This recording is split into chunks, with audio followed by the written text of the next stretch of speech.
Voilà, à toi le micro et la place. Merci, bonjour à tous, merci pour l'invitation.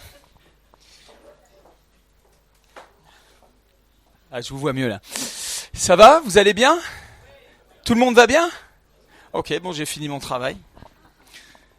Non, moi, la bonne nouvelle pour moi, c'est quand les gens vont pas bien, parce que Jésus est venu pour les malades, pour ceux qui sont les bien portants, tout ça, c'est fini, j'ai fini mon travail. Je vous laisse à votre pasteur. Au revoir.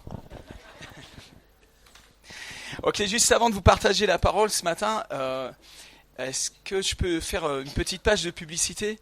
En fait, on organise des voyages et des conférences. Et bon, il manque un dépliant, je l'ai pas encore, et on est en train de travailler dessus. Mais il y aura une campagne d'évangélisation du 7 au 17 juillet à Toulouse, avec 10 jours d'évangélisation de rue. On va toucher des dizaines de milliers de personnes. On met des dizaines de milliers d'euros sur la table pour faire connaître Jésus gratuitement à la ville de Toulouse. L'année dernière, ça a frappé très dur. On a vu la gloire de Dieu. Il y a eu vraiment beaucoup de guérisons. Une femme qui saignait depuis 3 mois, qui devait être subir une ablation d'utérus, ça a été guéri miraculeusement. Il y a eu des gens qui ont été guéris au niveau des yeux, des oreilles, etc. Et même dans la rue, dans l'évangélisation, des démons se manifestaient. C'était vraiment comme dans les actes des apôtres, c'était excellent.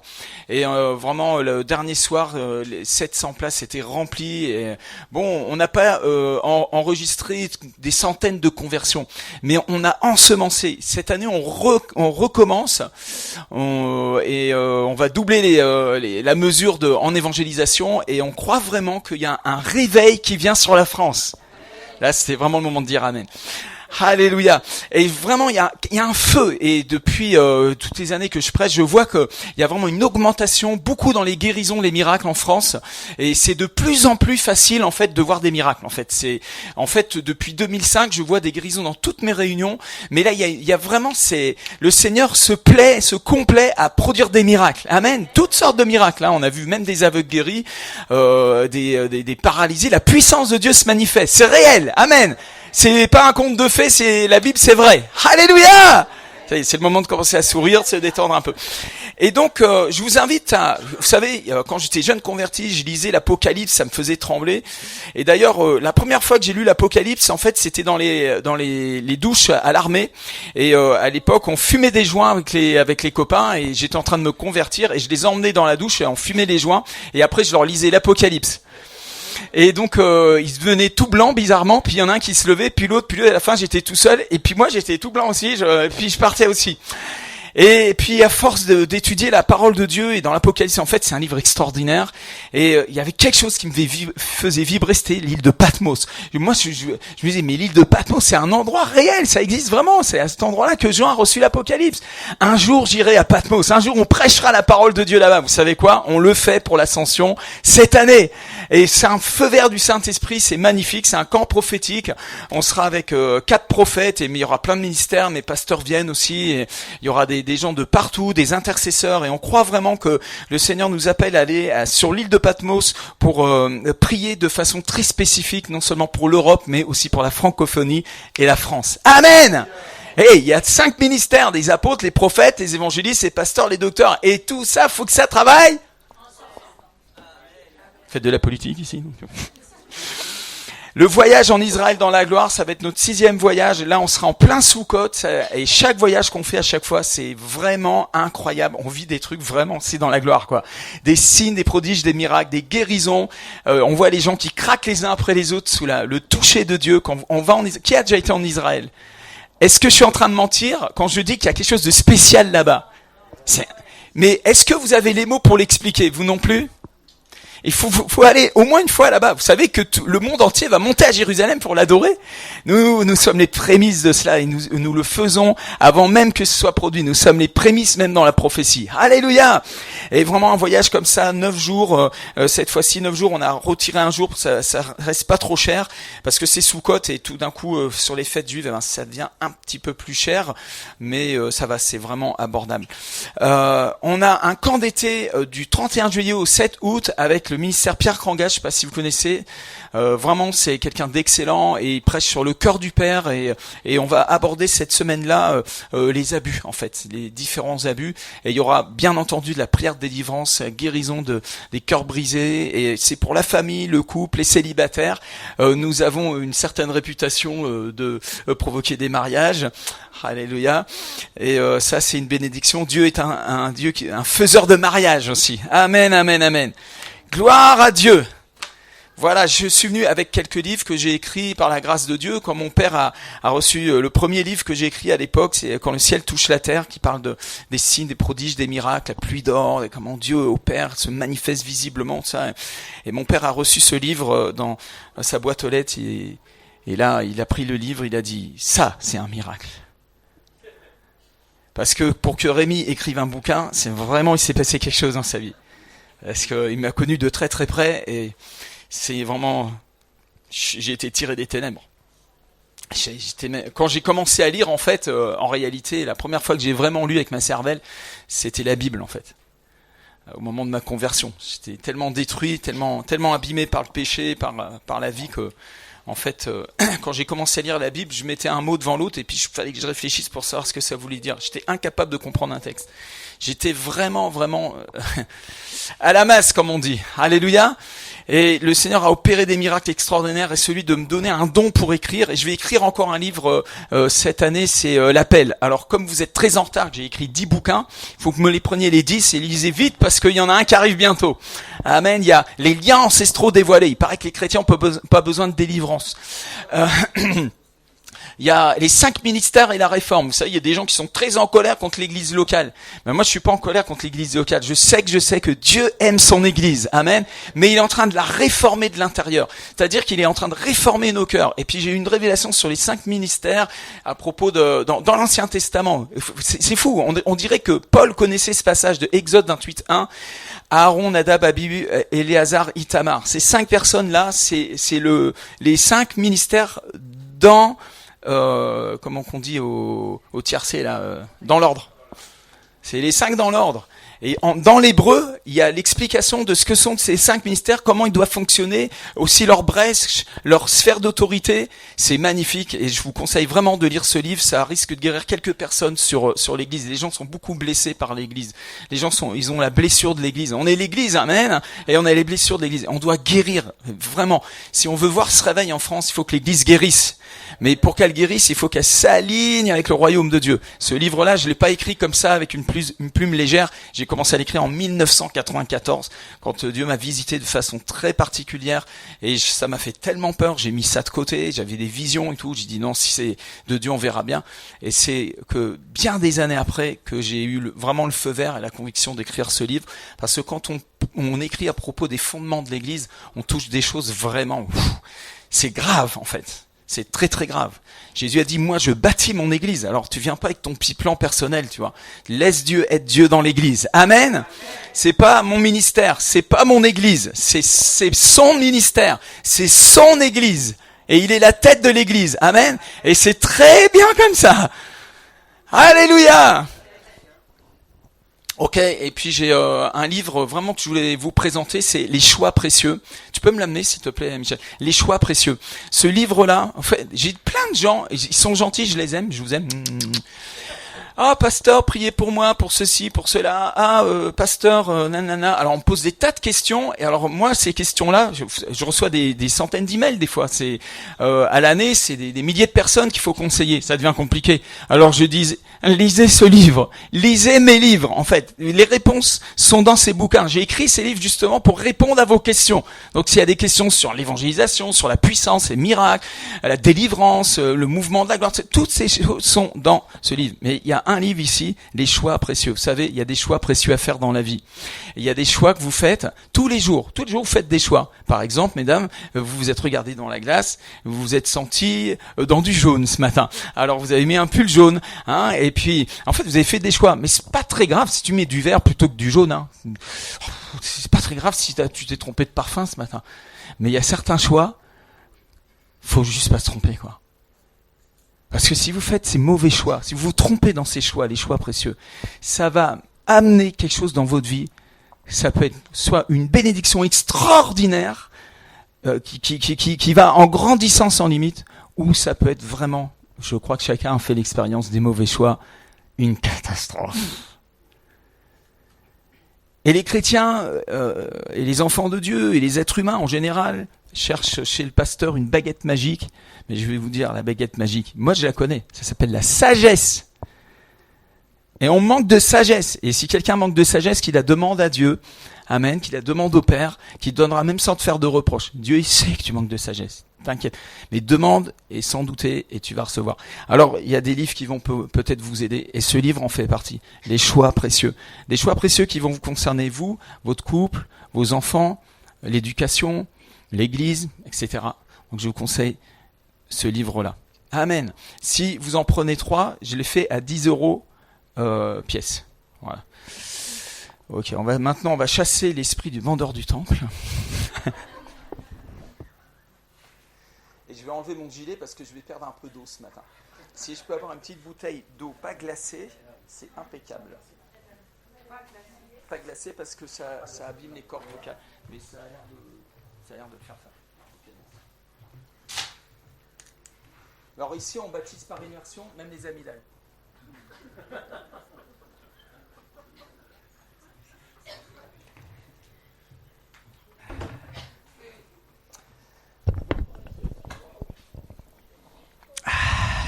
Vous êtes prêts ? Je vais vous lancer un défi ce matin. Je vais vous lancer un défi. Vous n'êtes pas obligé de le relever. Je ne suis pas un gourou. Peut-être il y a des gens ici, c'est la première fois que vous venez. Je ne veux pas vous mettre une pression qui n'est pas juste. Maintenant, si vous êtes des enfants de Dieu, vous allez reconnaître ce que je vais vous prêcher ce matin. Ça ne vient pas de Rémi Bell, mais ça vient de Dieu lui-même. Amen, amen. Alors, on va ouvrir la parole du Seigneur dans la première épître de Jean.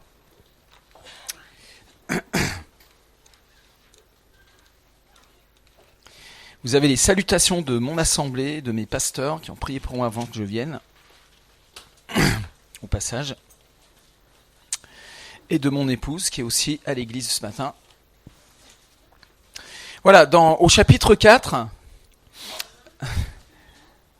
1 Jean, première épître de Jean, chapitre 4, verset 15. Celui qui déclarera publiquement que Jésus est le Fils de Dieu, Dieu demeure en lui, et lui en Dieu. Et nous avons connu l'amour que Dieu a pour nous, et nous y avons cru. Dieu est amour, et celui qui demeure dans l'amour demeure en Dieu, et Dieu demeure en lui. Seigneur, je te prie pour ta parole ce matin, je te demande vraiment d'inspirer même dans la prophétie, que l'onction descende dans ce lieu, Seigneur. Merci pour des guérisons, pour des miracles. Et tends ta main, Seigneur, tu bâtis ton église, et les portes du séjour des morts ne prévenons point contre elles. Et l'église dit Amen. Avant d'aller plus loin, je vais vous sonner un coup de chauffard. Vous savez qu'Israël est dans un double jubilé. En fait, ils sont en jubilé de 70 ans, mais en fait, d'après les rabbins, d'après les calculs, depuis la prise de Jéricho, ça fait 70 jubilés. C'est le 70e jubilé. Donc c'est un double jubilé. Et vous savez ce qui s'est passé à la prise de Jéricho? Comment ils ont pris Jéricho? Le Seigneur leur a dit, vous allez sonner du chauffard. Oh, Rabashakarabasan. Alléluia! Pendant 7 jours. En fait, pendant 6 jours. Et le 7e, vous sonnerez du chauffard et le peuple criera. Amen, va célébrer son Dieu. C'est-à-dire pendant 6 jours, vous allez faire 7 fois le tour de la. Ça s'est passé il y a 70 fois. Je suis très mauvais en calcul, mais quand Dieu a dit à Josué de faire ce truc-là, il nous voyait aujourd'hui, quoi. Allô, c'est Dieu est Dieu, vraiment. Et je vous propose de faire tomber les murs de la Jéricho Annecy ce matin, parce que nous sommes très importants. C'est très important ce qui se passe ici ce matin. L'église locale, là, c'est pas un groupe de chrétiens dans un coin là qui vient. Non. On est extrêmement dangereux. Tu es un esprit très dangereux pour le diable, en fait. Et tes prières sont très puissantes. La parole de Dieu dit que la prière du juste est efficace. Wouh! Glory! C'est des armes puissantes qu'on a pour renverser. Quand tu loues ton Dieu, quand tu commences à l'adorer, il y a quelque chose qui se passe dans le monde spirituel. Même si t'es pas parfait, tes prières sont vraiment puissantes. Tu es juste devant Dieu à cause du sang de l'agneau. C'est vraiment fort, quoi. Alors on va se lever ensemble et puis je vais sonner du chauffard, je vais donner 7 coups et vous criez jubilé, est-ce que vous voulez alléluia, enfin arrachez toutes les bénédictions parce que vous connaissez les bénédictions du jubilé, hein. C'est l'année de grâce du Seigneur, c'est l'onction messianique, hein, de Luc 4, hein, Isaïe 61, l'esprit du Seigneur est sur moi, il m'a envoyé pour guérir les cœurs brisés, etc. Amen. Et publier une année de grâce, et je publie une année de grâce pour Annecy maintenant au nom de Jésus. Vous êtes prêts? 1, 2, 2,5, 3.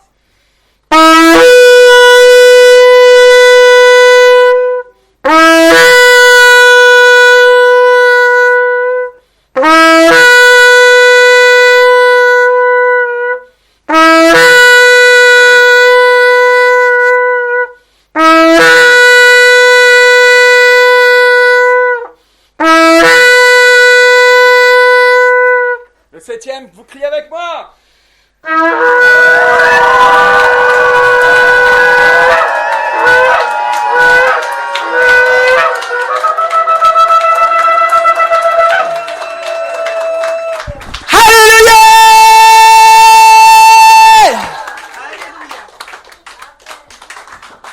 Voilà, ça y est, le croissant, il est descendu un peu plus bas. Vous pouvez vous asseoir dans la présence du Seigneur. Amen, amen, amen, amen. Vous savez, dans notre église, on fait des nuits de prière. Et dans la nuit de prière, il se passe des choses. Et souvent, vers 4h30, 4h du matin, 4-5h, là, ça, c'est une période, boum, ça descend vraiment, des révélations, la gloire de Dieu. Et on envahit le monde spirituel. Et ça détruit les œuvres de ténèbres. Vous savez que c'est pas contre la chair et le sang qu'on a à lutter. C'est pas avec votre cervelle que vous allez gagner Annecy. C'est par la puissance du Saint-Esprit. C'est par la prière de foi et par la stratégie du Saint-Esprit. C'est important de vous libérer du joug de la franc-maçonnerie, des raisonnements humains. Les raisonnements humains, ils ne fonctionnent pas avec le royaume de Dieu. Ce monde est d'abord spirituel et nous fonctionnons de façon spirituelle. Maintenant, je vais vous donner un message tellement terre à terre que vous allez vous demander d'où ça sort.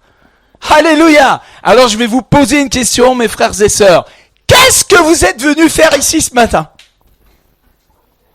C'est parti, vous levez le doigt, sinon vous êtes punis. Comme à l'école. Vous êtes venus faire quoi? Chercher la puissance de Dieu. Tout le monde note ça. Chercher la puissance de Dieu. Merci beaucoup pour cette très très bonne réponse. J'aime ça. Alléluia. Qu'est-ce que vous êtes venus chercher ici? Allez-y, n'ayez pas peur, il n'y a pas de mauvaise réponse. Même si vous me dites je suis venu chercher Calimero, on rigolera un petit coup et on vous pardonne.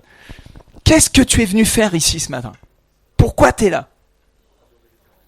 Adorer l'Éternel. Excellent. C'est le commandement du Seigneur. Tu aimeras le Seigneur ton Dieu de tout ton cœur, tu l'adores. Amen.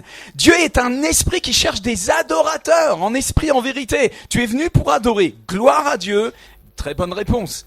Encore une. Ouais. Vous n'avez pas levé la main. Je t'écoute. Dans l'eau. Et tu sais qu'il faut venir à l'assemblée. C'est très très bien. Le Seigneur nous appelle à nous rassembler. Amen. Et en effet, tu as secoué ta chair et puis non, je suis un esprit, je vais pas rester dans. Et j'ai un rendez-vous. En plus, il y a Rémi Bell qui est là. Amen. L'obéissance t'a amené ici. Ok. Mais tu es venu chercher quelque chose ici. Être dans la présence de Dieu. Recevoir ce que moi j'ai à apporter. Amen. Ok. Alors moi je suis un tuyau et c'est très bien. Tu es venu recevoir. Notez recevoir quelque chose en fait. Hein. Amen. Quelqu'un d'autre encore. Tout n'est pas sorti. Come on, fire. Faire une percée spirituelle. Amen. Parce que quand on se rassemble, qu'est-ce qui se passe? Jésus a dit, là où vous êtes assemblés, 2 ou 3 en mon nom, je suis au milieu de vous. Pardon? Là où vous êtes assemblés, 2 ou 3 en mon nom, je suis au milieu de vous.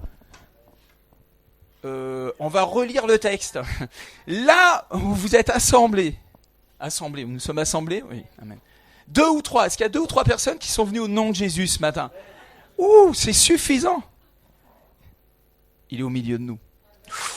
Ouh. Mais si Jésus est au milieu de nous, tu vas vraiment t'exaucer, ma sœur. Ce matin, c'est la journée de la percée.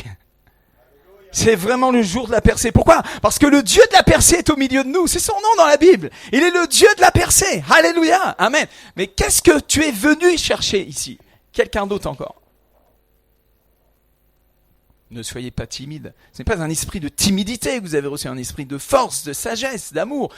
Vous êtes venu avec votre cervelle ce matin. Vous êtes capable. Des guérisons. Amen. Vous êtes venu chercher. J'aime cette réponse. Vous êtes venu parce que vous savez que au nom du Seigneur, il y a des miracles, il y a des guérisons. Et vous savez que Dieu a promis des guérisons. Alors on vient à l'église pour recevoir des guérisons. Amen. Encore. Allez, il faut creuser ça. Ouais. La liberté, oui, amen, il est venu pour libérer les captifs, pour renvoyer libres les opprimés, et c'est quelque chose de logique, de normal, que dans la maison du Seigneur, en fait, l'église est un centre de miracles, de guérison, de délivrance. Excellent, amen. En fait, tu vois, l'église est en train de répondre à des besoins. Nous sommes venus à l'église parce que l'église a des réponses à ces besoins qui sont complètement humains pour finir. Oui, il y a d'autres. Qu'est-ce que vous êtes venus faire? La communion fraternelle. Merci. Amen. Vous êtes venus recevoir de l'amour et vous êtes venus en donner aussi. Vous savez que Jésus a dit il y a plus de bonheur. Vous êtes venus ici pourquoi encore?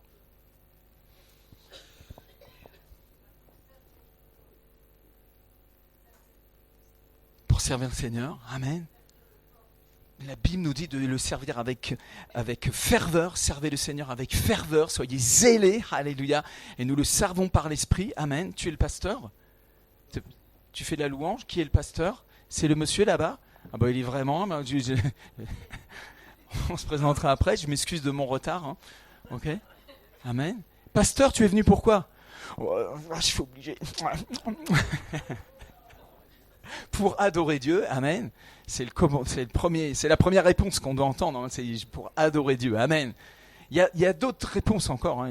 Il y en a une qui n'est pas sortie encore et je sais qu'elle sortira pas parce que je fais ce truc-là partout et jamais elle sort jamais en fait. Le truc sort jamais. Et je vais vous le dire à la fin. Un indice.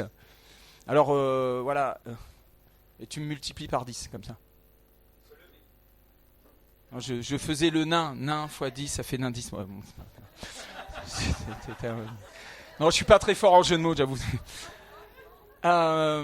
Oui, faire des disciples, amen, amen. Jésus a dit de faire des disciples. Ok, je suis venu aussi pour toutes ces choses. Et je suis venu pour faire des disciples.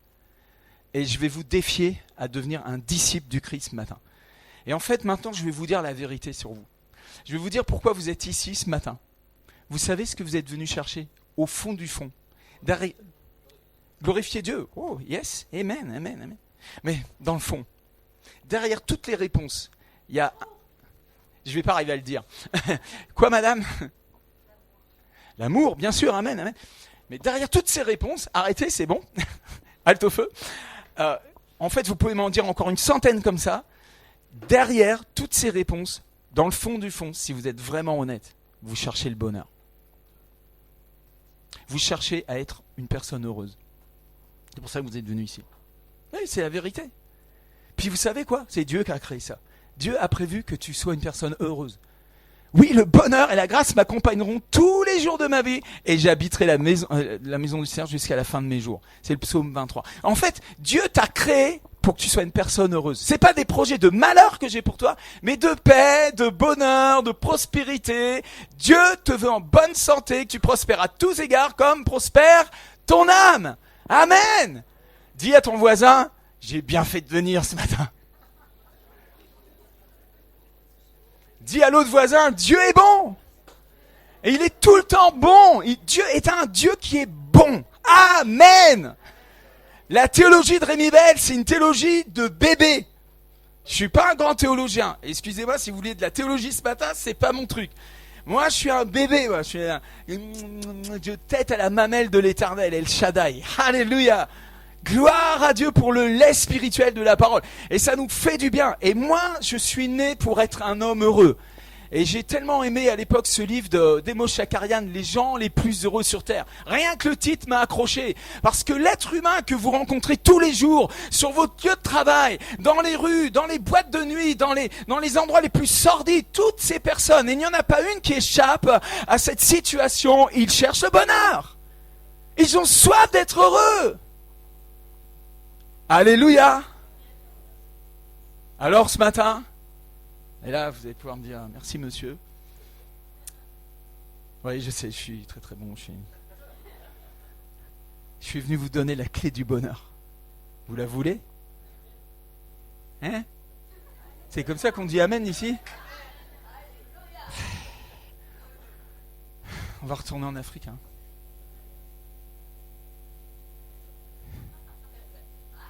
Vous voulez la clé du bonheur? Bonjour, excusez-moi, vous voulez la clé du bonheur? Vous la voulez vraiment? Attendez, je vais vous l'envoyer, il faut l'attraper. Tiens, vous êtes prêts? Ici, vous l'attrapez? Attrapez! Hop, elle est revenue dans ma poche. Personne ne l'a attrapée. Non, t'as rien attrapé, parce que pour attraper cette clé-là, c'est une clé, tu sais, si tu te lèves pas pour l'attraper, tu vas jamais l'attraper en fait. Tu vois? On va essayer à gauche, vous l'allez attraper? Hop! Ah, là ils l'ont attrapé. Vous la voulez là-bas aussi là? Attrapez! Oh, il reste assis. Pasteur, faut pas mettre de la colle sur les chaises, hein, c'est dangereux ça. Au milieu, vous voulez la clé? Ah zut, j'en ai plus. Ah si, elle est revenue. Attrapez! Oh, vous avez besoin d'enthousiasme ici, hein? Amen. Vous savez quoi? Il y a un truc, j'ai remarqué. Je vais vous la donner, la clé du bonheur ce matin. Mais attention, hein. Moi je jette pas mes perles à des pourceaux. Hein. Jésus l'a dit, jetez pas vos perles aux pourceaux. Et ce que je vais vous donner, c'est une perle. C'est une des perles dans ma vie. L'homme que vous voyez devant vous, moi je suis un homme heureux. Je suis un être heureux. Si je vous le prêche, c'est parce que je l'expérimente dans ma vie. Je ne vais pas vous faire du pia religieux, machin, j'ai lu dans un bouquin que... Moi, ce que je vous partage, je le vis. Quand je vous parle d'un miracle, le miracle, c'est pas un truc que j'ai entendu parler. Je l'ai expérimenté moi-même, c'était sous mes yeux quand je l'ai vu. Amen. Et je vais vous partager quelques témoignages ce matin qui vont édifier votre foi. Mais ce que je veux, c'est pas juste venir comme une sorte de soucoupe volante, un martien, et puis faire une sorte de show, et puis repartir avec tous mes bagages. Hein. Non, je suis venu faire un dépôt dans ta vie ce matin. Jésus est venu faire un dépôt sur terre. Il a déposé, il est venu, il a dit, je suis venu pour jeter un feu sur cette terre. Qu'ai-je à désirer s'il est déjà?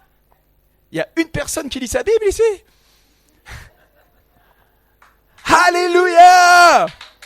Et vous savez, Dieu m'a fait cette grâce de pouvoir prêcher dans bien des endroits. J'ai été dans des endroits inattendus, par exemple comme le Pakistan. On a fait une campagne d'évangélisation à ciel ouvert. Il y avait des dizaines de milliers de personnes. On avait mis 30 000 € sur cette campagne d'évangélisation. On envoyait l'argent là-bas. Les pasteurs, ils se sont arrangés entre eux. Ils ont envoyé des centaines de bus dans les villages chercher les gens. Les gens qui étaient malades, ils les mettaient dans les bus. Et quand ils arrivaient, c'était la ville de Lahore, à 100 km, à peu près 50-100 km, là où ils ont réglé les comptes de Ben Laden quelques mois avant. Et il y avait même quelques semaines avant que j'arrive toute une église avec l'hôpital qui avait été rasé à des coups de bulldozer parce que le gouvernement avait besoin de cet endroit-là, certainement pour faire une mosquée ou j'en sais rien. Vous savez, la situation des chrétiens en Pakistan, c'est pas comme ici en fait, c'est un autre monde. Quand vous partez à la campagne d'évangélisation, vous avez le pasteur qui s'assoit dans la voiture et lui quand il prie c'est Freedom! Ça veut dire liberté, quoi, comme dans le film Braveheart, quoi. Et donc, et la gloire de Dieu est descendue. J'ai jamais vu autant de miracles de ma vie. C'était vraiment fou. C'était fou. C'était des paralysés, des aveugles, des musulmans, hein, et pas que des chrétiens qui étaient guéris là. Alléluia! Parce que l'évangile, c'est la puissance de Dieu pour le salut de quiconque croit.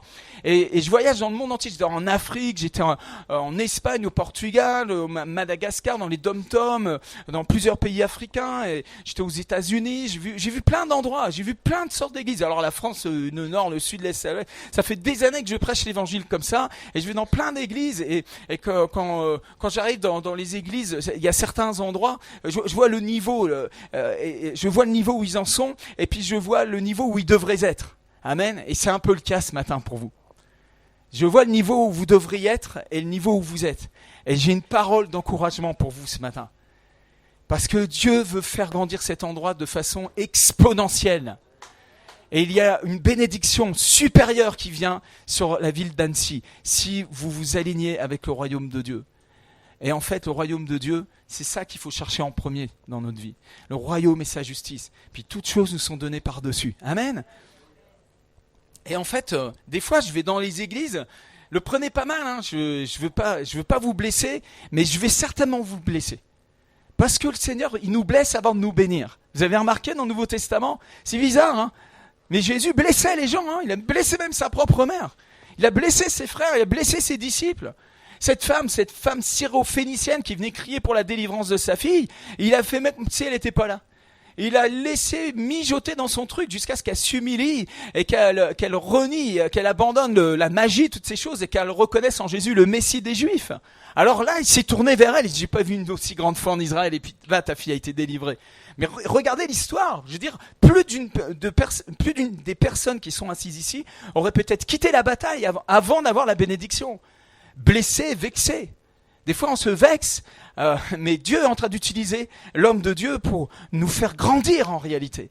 Parfois, le pasteur veut parler dans notre vie, et puis ça nous pique un peu. Alors on est là, on se rebelle. Mais si nous sommes des personnes intelligentes, on sera comme l'un des deux fils, celui qui était intelligent, qui a dit à son père, non, j'irai pas le faire. Puis il a réfléchi, puis après il s'est repenti, et il est revenu.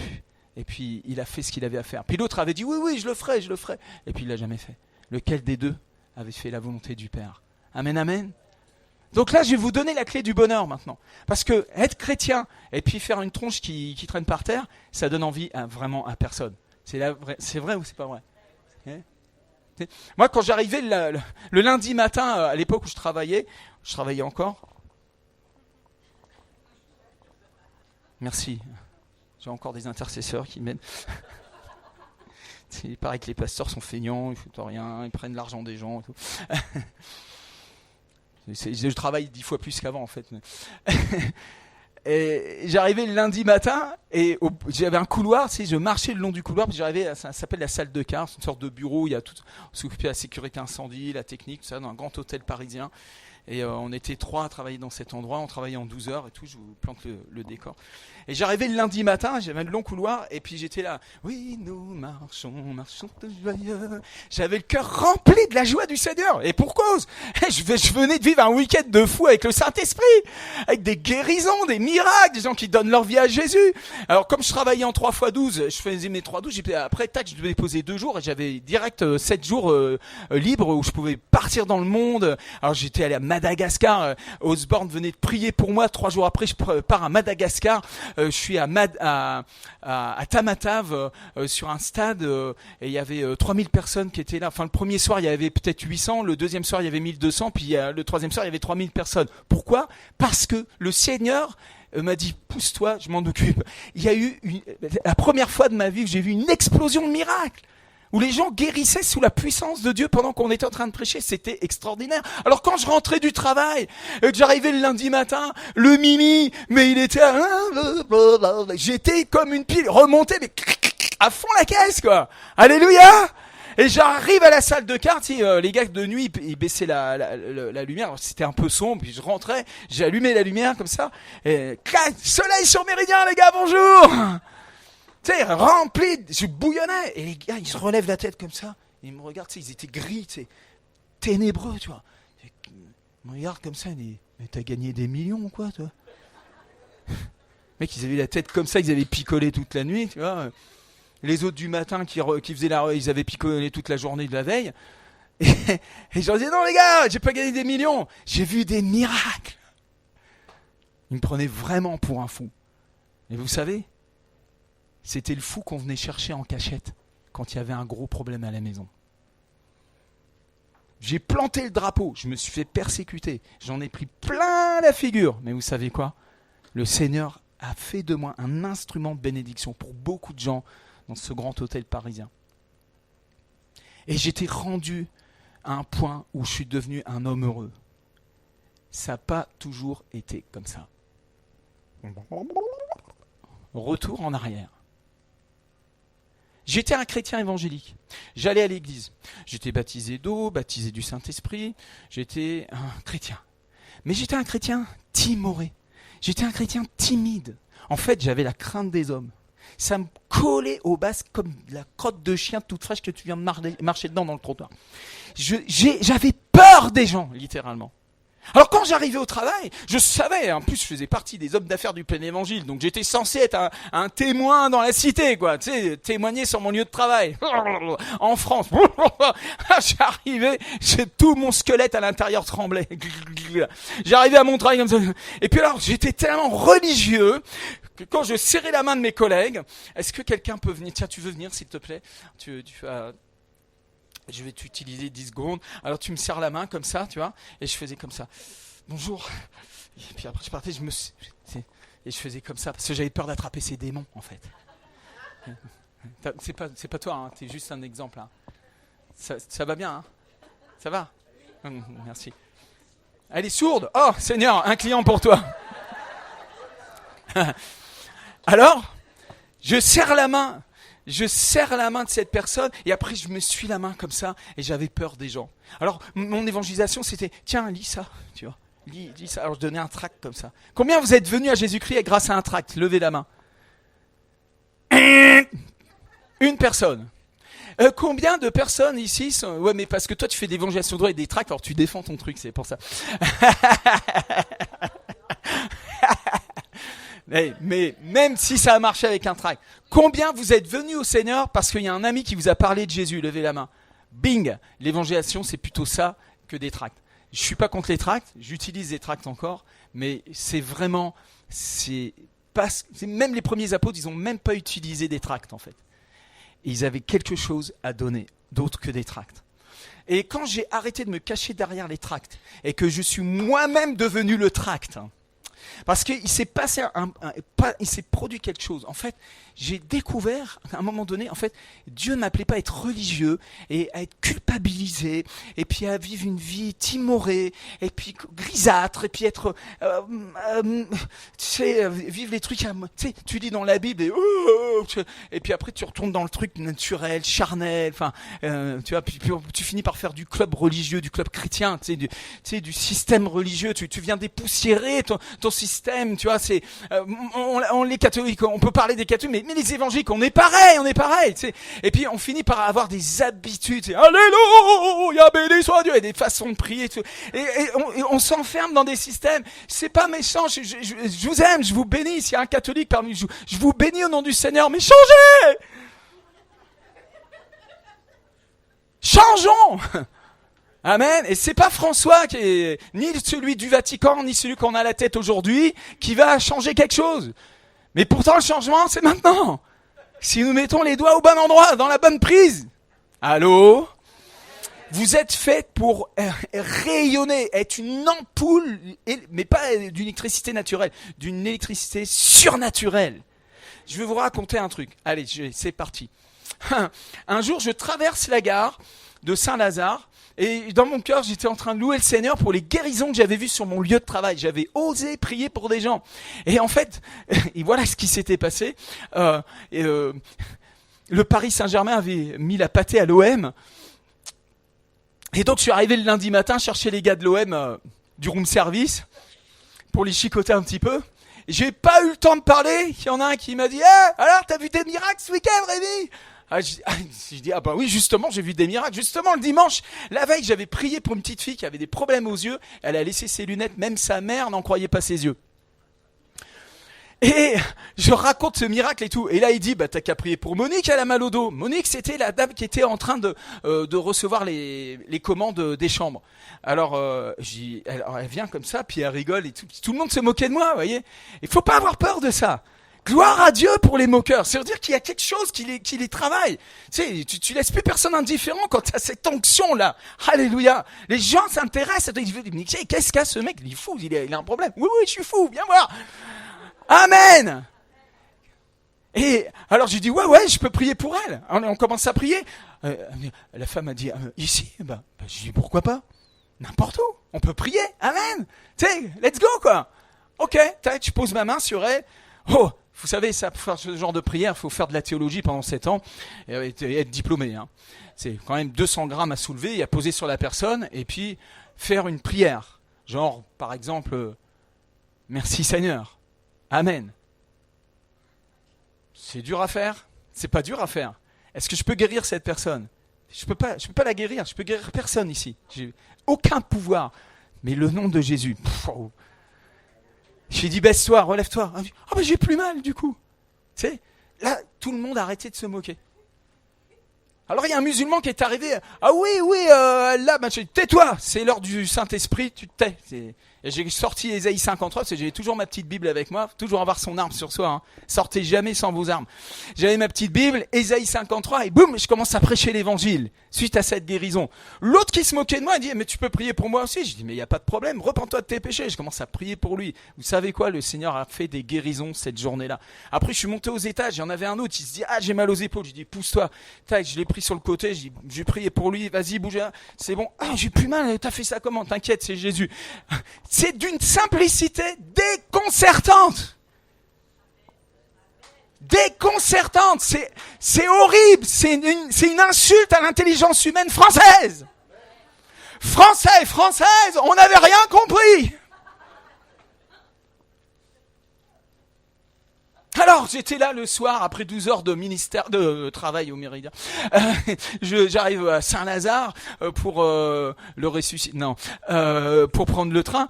Et puis je passe à côté d'un couple qui était en train de discuter. Je passe à côté d'eux. Et puis la femme, elle dit, le Seigneur est merveilleux, n'est-ce pas?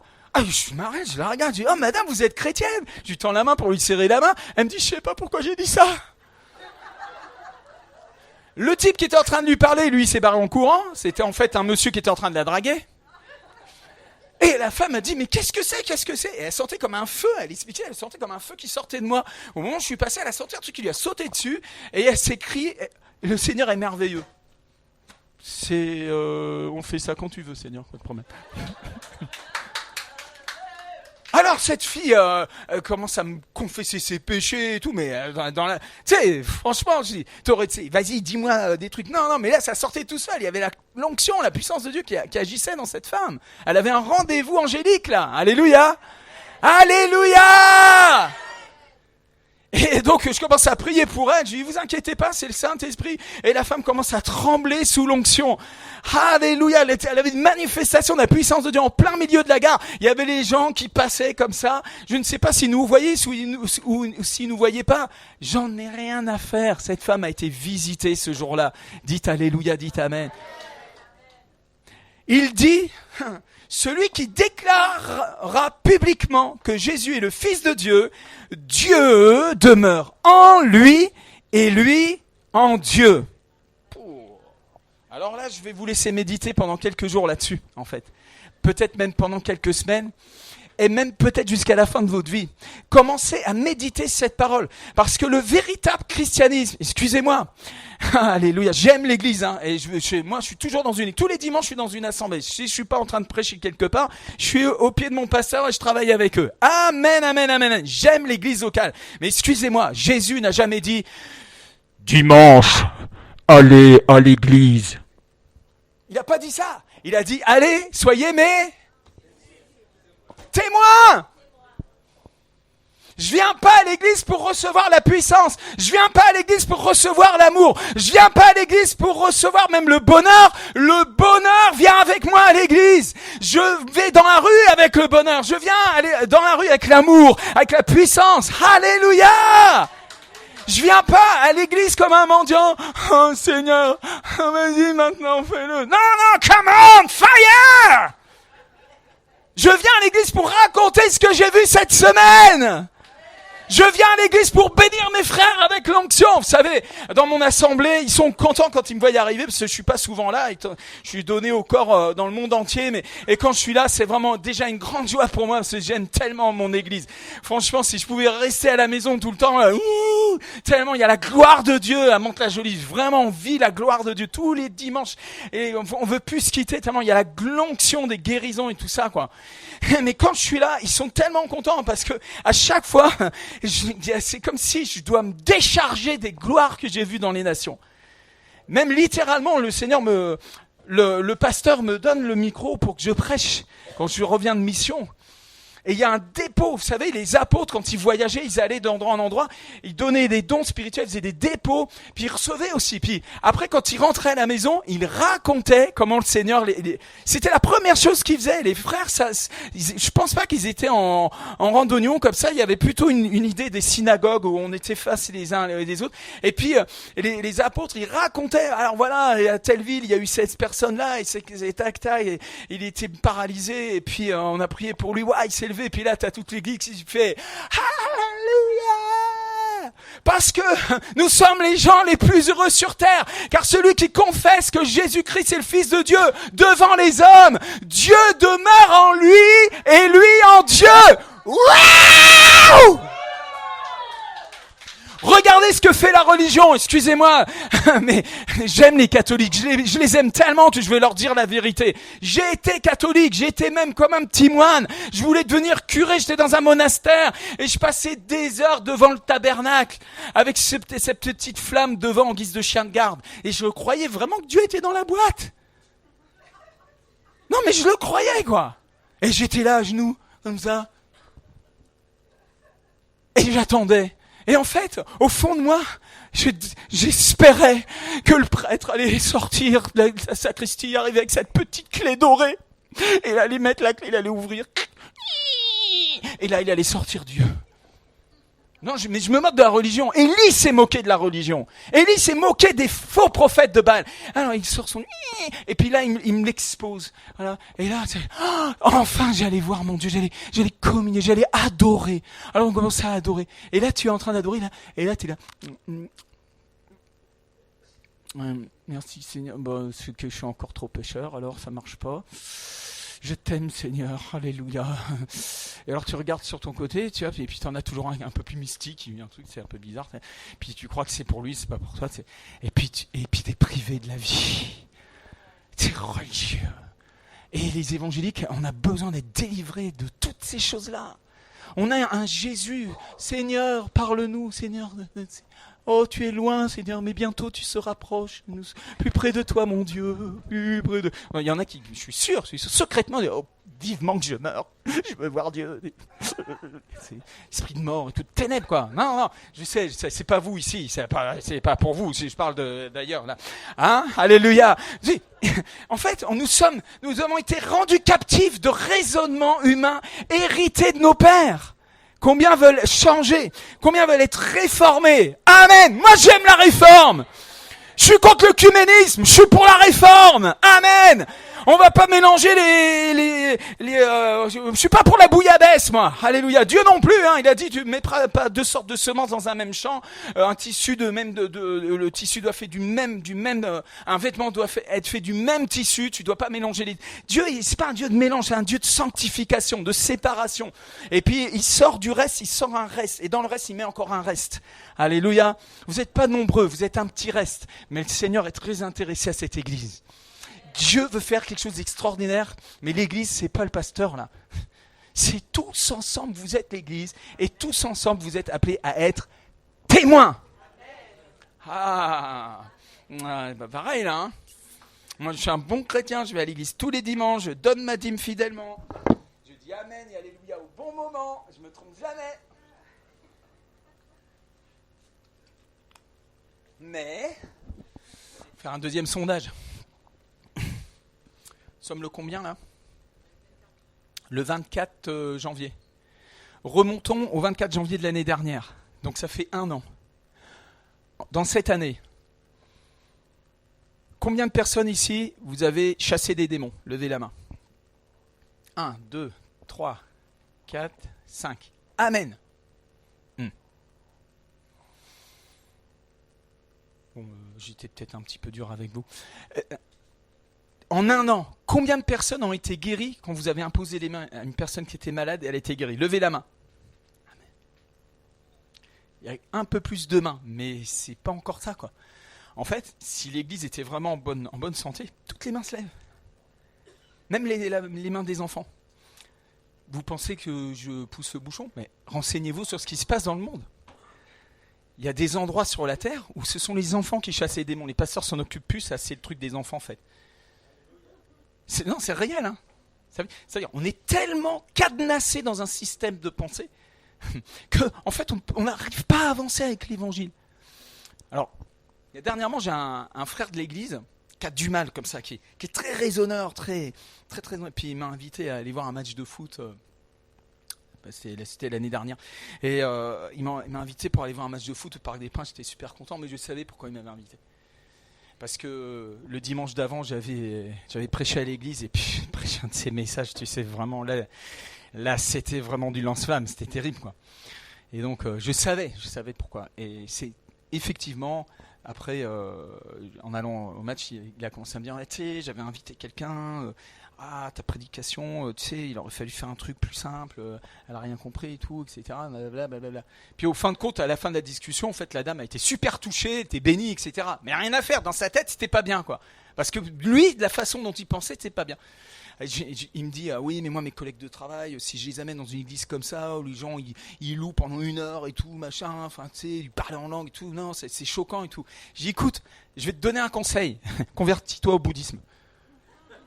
Parce que l'évangile, c'est un truc de fou, de toute manière. Dieu a choisi de sauver les gens par une prédication folle. C'est fou, l'évangile. Lis la Bible.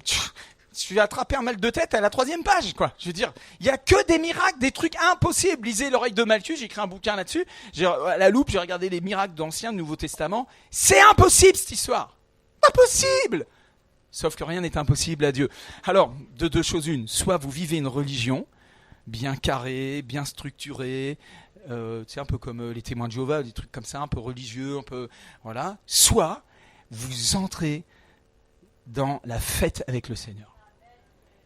Et vous rentrez et vous marchez dans la gloire. Amen. Cette histoire de l'apôtre Pierre qui a marché sur l'eau, là, ça vous hein, ça gratouille un peu, hein. Hein, tu arrives là, puis Pierre, là, si c'est toi, Seigneur, fais là. Oui, viens, tac, il marche sur l'eau. Là, tu es en train de t'imaginer, le gars en train de marcher sur l'eau. Ah, il y a la cervelle qui commence à faire. Alerte générale, bon, on va passer à autre chose. Ce que je vous commande, c'est de vous aimer. C'est plus simple, ça. Hein? C'est vrai, vous êtes des Français, non? Je parle aux Français. Les Français parlent aux Français. Un jour, je trouve Philippe qui est en train de vivre des grands miracles dans une ville à Samarie. Puis après, un ange lui parle. Ah bon, il a de la chance. Et puis, il va dans un chemin désert. Il va dans le chemin désert. Et puis là, il va rencontrer un gars qui est en train de lire le prophète Ésaïe. Amen. Vous connaissez cette histoire? Puis il va le baptiser. Vous connaissez l'histoire, hein? Alléluia. Qu'est-ce qui s'est passé au moment du baptême? Quand il l'a ressorti de l'eau, Philippe a été enlevé et déposé dans une autre ville. Pendant des années, madame, j'ai lu ce passage. J'arrivais au moment du passage, je faisais hop, et je passais de l'autre côté. Parce que ça rentrait pas là-dedans. Parce que je suis un bon Français, vous comprenez? Hein? Ça rentrait pas. Alors, de temps en temps, j'ai essayé de m'y frotter un peu. Tu sais, vous aimez la parole de Dieu? C'est la parole de Dieu, c'est magnifique. Alors, je m'y frotte un peu. Je dis, c'est peut-être un symbole en fait. Ouais, ça doit être un symbole. Alors je m'imaginais le gars qui est là, puis pouf, il est plus là, puis après il est là-bas. Ouais, ça pourrait faire un bon film de science-fiction. Non, laisse tomber. Ce que je vous commande, c'est de vous aimer. Ça vous parle? Ça parle de quelqu'un ici? Quelqu'un de très proche? Que vous connaissez intimement? Vous, peut-être? Et un beau jour, pas cette Bible-là, mais l'autre que j'avais avant, a vécu un miracle. Elle est devenue une Bible volante. Je l'ai jetée contre le mur. Tellement j'étais en colère. Parce que j'en avais assez de voir ces choses dans la Bible et pas dans ma vie. Ma doctrine me disait que j'avais ce Jésus-là. Toute ma doctrine. Évangélique carré, je veux dire, pas le truc carré, quoi. Mais je vivais rien de ce qui était dedans. Même la grâce, c'était une doctrine, en fait. C'était qu'une doctrine dans ma vie. J'avais pas un morceau de grâce sur moi pour vous montrer ce que c'était. J'étais incapable d'expliquer les miracles et de les expérimenter. Je suis devenu en colère contre moi-même, bien sûr. Mais même contre ce livre, je l'ai jeté. J'ai ras-le-bol, quoi. J'en pouvais plus. Et quand j'ai craqué, enfin, les anges ont dû faire « Enfin !» Après 10 ans d'église évangélique, vraiment, tu sais, j'ai craqué littéralement. Et là, le Seigneur a pu envoyer un vin nouveau dans ma vie. Et j'ai eu une visitation du Saint-Esprit, mes amis, un baptême de feu. Pendant des semaines, j'ai tremblé, j'ai ri, j'ai pleuré. J'ai été visité par la haute tension. Vous savez, vraiment, Dieu est le créateur de l'électricité. Ça lui fait pas peur de te cramer ce matin s'il en a envie. Alléluia! Mais j'étais désespéré, et vous entendrez toujours parler, les revivalistes, les réveils, c'est toujours un moment où tu as faim de Dieu, tu crèves pour Dieu, tu es comme une biche qui soupire après les torrents d'eau dans un désert, et si ton âme est là, si ton âme est arrivée à cet endroit où tu peux plus accepter, tu peux plus, tu veux voir la gloire de Dieu, Père, fais-moi voir ta gloire. Si vous commencez à brûler à l'intérieur comme ça, tellement vous avez un tel désir de Dieu dans votre vie, je vous le dis, vous allez voir la gloire de Dieu. Et ça s'est produit dans ma vie, la puissance de Dieu est venue sur moi. Et là, tout d'un coup, c'est comme si c'était Hulk. Vous connaissez Hulk? Et là, les habits qui déchirent de partout. Oui, j'ai déchiré mon vêtement. Ce jour-là où j'ai reçu le vin nouveau, j'ai tellement ri que j'ai pissé dans mes culottes. J'étais tellement secoué par la puissance de Dieu, j'étais incapable de trouver les toilettes. Et de toute manière, même si j'avais su l'adresse des toilettes, j'étais incapable d'arriver au bout parce que toutes les personnes que je rencontrais, j'étais là, et je prophétisais. Les gens pensaient que j'étais un prophète. Remarque, peut-être j'y suis un petit peu quand même, pour finir. Mais là, c'était surnaturel. Dites le mot surnaturel. Mais en fait, le surnaturel, c'est le naturel de Dieu. Alléluia! Alléluia! Alors je suis arrivé un jour avec cet esprit-là de dire hey, ça c'est à moi, tout ce qui est dans ce livre est à moi, j'ai compris papa. Alléluia, merci Seigneur, c'est mon héritage. Ok, maintenant on va discuter. Donc je veux ça.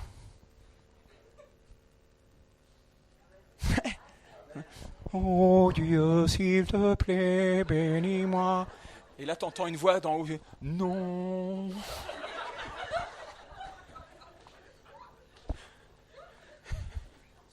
Mais, je dis, Seigneur, ce que Philippe a vécu, moi, je veux le vivre. Pourquoi j'ai eu le courage de ça? Parce que j'ai entendu parler d'un Pierre-Daniel Martin qui l'a vécu. Et puis d'un Patrick Fontaine. Et puis d'un évangéliste américain. Et ceci à droite. Et j'ai rencontré un pasteur au Congo qui a été sauvé surnaturellement, qui devait passer les lignes. Il y avait des snipers et tout. Il s'est mis à genoux. La maison missionnaire avait été brûlée par les rebelles. Ils avaient fui sans les papiers et tout. Quand les gens traversaient, on entendait pam, pam, les gens se faisaient tuer. Alors il s'est mis à genoux. Il a prié au Éternel, oh Seigneur, je te demande pardon pour tous mes péchés. Bénis ma famille. Tu sais, je les ai pas vus depuis longtemps. Ah Seigneur, protège-moi. Il a fini de prier, tac, il s'est relevé, il était de l'autre côté. C'est des témoignages vrais. J'ai un ami, c'est un apôtre qui travaille à Limoges. Oh, vous allez le voir, c'est vraiment l'Africain, tu sais. C'est Papa Bishop, tu sais, l'homme d'onction, tu sais, grand comme ça et tout. Lui, quand il commence à prêcher, en fait, c'est laisse tomber ta montre. C'est pas la peine, fallait pas faire cuire un poulet, quoi. Je veux dire, on est là pour la journée. Et donc l'onction, tu sais. Mais cet homme-là, il est en plein dans la guerre à Brazzaville, hein? Nous, on les voit à la télé, lui, il les enjambait, hein. C'était terrible. Et donc, la seule chose qui restait à faire, là-bas, c'était prier. Donc, ils avaient rassemblé les pasteurs dans une assemblée, et ils faisaient la prière, et quand on faisait la prière, et là, les rebelles sont arrivés, bam, un grand coup de pied dans la porte, et le chef, il fait comme ça, celui-là. L'autre, il sort là, bah, à bout portant. La balle, elle fait, c'est réel. C'est pas des mensonges, hein. C'est réel. Alléluia. Ce même homme-là, ce témoignage qu'il a marché sur l'eau avec son petit pasteur, là, il l'a embarqué, ils ont sorti de la barque parce qu'ils allaient se faire assassiner, ils avaient plus de solution, ils allaient être jetés dans le fleuve. Donc il lui a dit, viens avec moi, on prend le sac et tout. Mais papa, tu as pas vu, hein? Viens, suis-moi. Hop, ils ont marché sur l'eau. Et il paraît que le jeune qui l'a accompagné était choqué pendant plusieurs jours. Alléluia. Non, mais ça, c'est qu'en Afrique. Non, mais Dieu agit en France. Dieu est partout, ou il n'est pas partout. Ou il n'est pas Dieu, je veux dire. Voilà, ça y est, ça commence à venir, ça rentre un petit peu. Celui qui déclarera publiquement que Jésus est le Fils de Dieu, Dieu demeure en lui, et lui demeure en Dieu. Ça, c'est la clé du bonheur. Si tu commences à témoigner de Jésus autour de toi, si tu arrêtes d'avoir honte de l'évangile, si tu arrêtes de te cacher, chrétien. Honte à nous, les chrétiens, on cache la lumière. On a reçu Christ, mais on a peur des musulmans, on a peur des athées, on a peur de se prendre des claques. Qu'est-ce que vous voulez ? Bonjour, excusez-moi de vous déranger. Pouf ! Rien qu'en voyant ta tête, il avait envie de claquer la porte déjà. Amen. C'est vrai ou quoi ? Pourquoi ? Parce que tout le système à l'intérieur est verrouillé. On a vraiment besoin de se réformer. On a besoin de passer une barrière. Mais comment on fait ? C'est facile, Rémi, tu nous parles de la clé du bonheur, témoigner, machin, mais c'est facile ça, ce que tu es en train de me dire. Eh ben non, c'est pas facile. C'est même très difficile. C'est même impossible. Sans la puissance du Saint-Esprit. I believe I can fly. I believe I can touch the sky. Non, excusez-moi, je suis avec le Seigneur. Je vous taquine. Hein. Et nous avons connu l'amour que Dieu a pour nous. Qui a connu l'amour que Dieu a pour nous ? Ah, il y a des mains qui se lèvent. Vous avez connu l'amour que Dieu a pour vous. Bande de radins. Là. Vous allez garder ça pour vous maintenant. Mais c'est un scandale. Comme aurait dit Georges Marchais, c'est un scandale. Dieu est amour. Et celui qui demeure dans l'amour demeure en Dieu. Et Dieu demeure en lui. Alléluia. Et tel il est, tel nous sommes aussi dans ce monde. C'est en cela que l'amour est parfait en nous, afin que nous ayons de l'assurance au jour du jugement. La crainte n'est pas dans l'amour, mais l'amour parfait bannit la crainte. Car la crainte suppose un châtiment. Et celui qui craint n'est pas parfait dans l'amour. Vous savez, pour nous l'aimons parce qu'il nous a aimés le premier. Amen, amen, amen. Si quelqu'un dit « j'aime Dieu » et qu'il haïsse son frère, c'est un menteur, car celui qui n'aime pas son frère qu'il voit, comment peut-il aimer Dieu qu'il ne voit pas ? Et nous avons de lui ce commandement, que celui qui aime Dieu aime aussi son frère. Vous savez quoi ? Quand j'ai arrêté de regarder les gens comme des bêtes curieuses, mais que j'ai commencé à les aimer, ça a changé ma vie de ministère d'évangéliste en fait. Quand j'ai arrêté d'être religieux, d'avoir peur des hommes, d'avoir peur des gens, mais juste de les aimer. En fait, on n'évangélise pas les gens pour les embarquer dans notre secte. On évangélise les gens parce qu'on a vraiment une bonne nouvelle pour eux. Que Dieu les aime. Et qu'ils peuvent être sauvés, pardonnés, libérés. Comme il l'a fait pour nous. Alors que vous témoignez, il se produit quelque chose. Est-ce que c'est vrai ou pas ? Combien témoignent de temps en temps ou régulièrement ici ? Levez la main. Amen, amen, amen. Ah, et ça c'est bon ça. Ça c'est bon. Si vous voulez bien vous lever s'il vous plaît.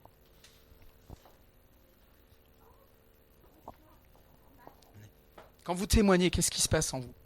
De la joie, du bonheur, de la paix.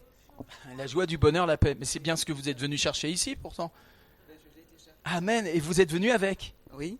Oui. Je ne lui ai pas dit de dire ça. Vous vous souvenez au début les questions que je vous ai posées ? Oui. Et alors, quand vous témoignez, est-ce qu'il se passe quelque chose d'un peu inhabituel que... Ou est-ce que vous baignez dedans tout le temps ? En fait, vous baignez dedans tout le temps. Ça dépend de où je suis. Ça dépend. Quand je témoigne, je suis pas moi en fait. Elle n'est pas elle quand elle témoigne. Oui, j'aime ça. Vas-y, continue, développe un peu. Je sais pas comment je trouve les mots. Ouais, ça vient tout seul. C'est comme si tu étais relayé en fait. Ouais. On t'a câblé quoi. Ouais. Applaudissez le Saint-Esprit. C'est simple. C'est d'une simplicité redoutable. Parce que, en fait, ouvre ta bouche et je la remplirai. Et en fait, le témoignage, de témoigner de l'évangile, de témoigner de Jésus, plus exactement. Parce qu'on peut dire Dieu, mais Jésus, tu vois. Eh bien, ça provoque quelque chose dans le monde spirituel. Premièrement, ça provoque que Dieu est au rendez-vous de sa parole. Parce que la Bible dit que le témoignage de Jésus, c'est l'esprit de la prophétie. Ça veut dire quoi ? Prophétie, c'est inspiration divine, en fait. C'est-à-dire, tu es inspiré par l'esprit, en fait. C'est-à-dire que si tu joues le jeu ce matin, je te lance ce défi, je t'ai donné la clé du bonheur, et à partir de ce matin, vous allez prier, vous allez entrer dans votre chambre, vous allez chercher une stratégie d'évangélisation. Dis, Seigneur, qui, quand, où et comment ? Fais pas comme un bourrin là, rentrer, non, oh. Un peu de sagesse, mais de la sagesse d'en haut, pas la crainte des hommes. Mais priez, écoutez et agissez. J'ai un exemple qui me vient, ça fait des années que c'est arrivé. J'étais dans un jeûne de 21 jours et j'étais en train de prier et soudainement, il y a une colonne de lumière qui est venue dans ma chambre. Il y avait tellement la présence de Dieu, la sainteté de Dieu. Et j'ai cru vraiment que j'avais une apparition du Christ, quoi. C'est vraiment, j'allais me faire rattraper là. Ça y est, c'était l'heure pour moi de faire une rencontre personnelle vraiment avec le Seigneur, mais en visuel, quoi. Et je suis tombé à genoux. J'étais en train de chanter un chant qui couronnait Jésus, tu vois. Et là, j'ai senti en fait non, c'était pas le Seigneur, c'était un ange. Et j'avais pas à l'adorer. C'était vraiment dans mon esprit, il parlait dans mon esprit. C'était clair. Et il m'a dit, tu vas aller voir Vasco et tu vas lui parler demain. Tu vas demain, c'est urgent. C'est une question de mort. Et tu vas lui annoncer la bonne nouvelle. Amen. Le lendemain, qu'est-ce que j'ai fait? J'ai pas attendu le surlendemain. Le lendemain, je l'ai fait. J'ai pris ma voiture. J'ai parti voir ce jeune homme. Je tape à la porte. Ça faisait longtemps que je l'avais pas vu. C'était un gars avec qui je faisais de la musique avant, tout ça, etc. Et il était surpris quand il m'a vu. J'ai vu qu'il était surpris. Il m'a fait rentrer dans sa maison. On est allé dans la cuisine. Il y avait ses parents qui étaient dans le salon. On commençait à discuter. Et il me dit, c'est incroyable. J'ai dit quoi? J'ai dit, écoute, hier soir, j'étais en train de penser à me suicider et j'ai dit à Dieu, envoie-moi un signe. Je vais le faire.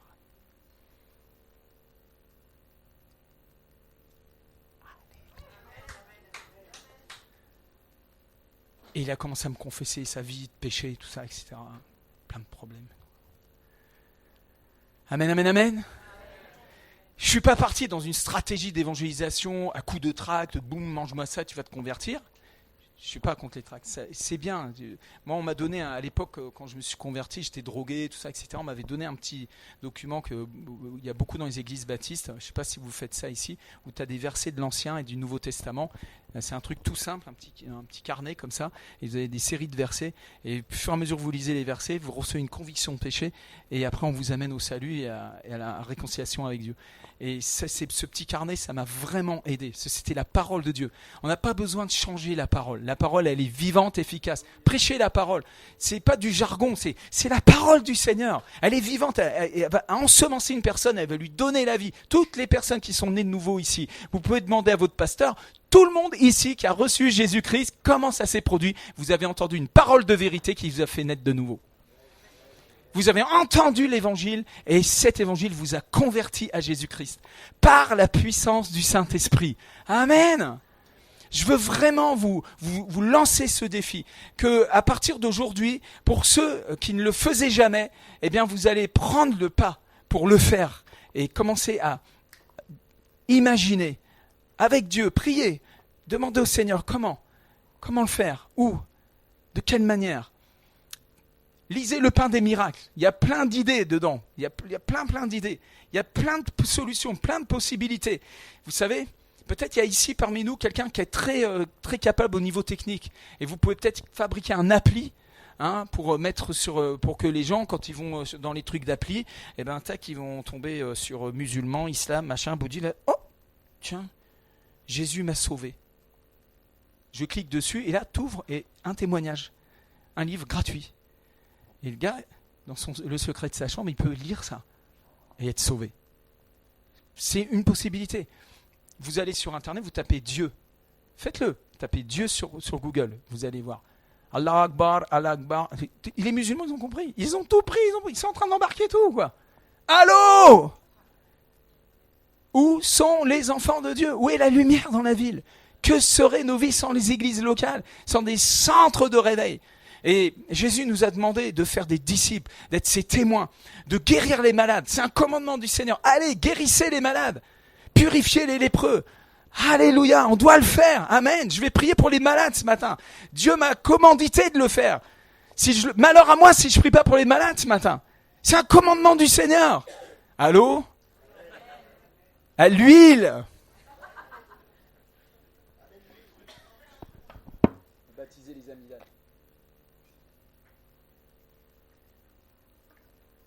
Tout à l'heure, ce petit garçon s'est mis à chanter dans la louange. Et en fait, il y a une très forte pureté, la sainteté de Dieu qui est descendue sur lui et qui a fondé dans l'église la gloire de Dieu. Et il y avait vraiment une manifestation angélique, c'était vraiment fort. Je ne sais pas si sa maman s'en est aperçue, mais l'enfant était connecté à un autre niveau que vous, en fait, dans la louange.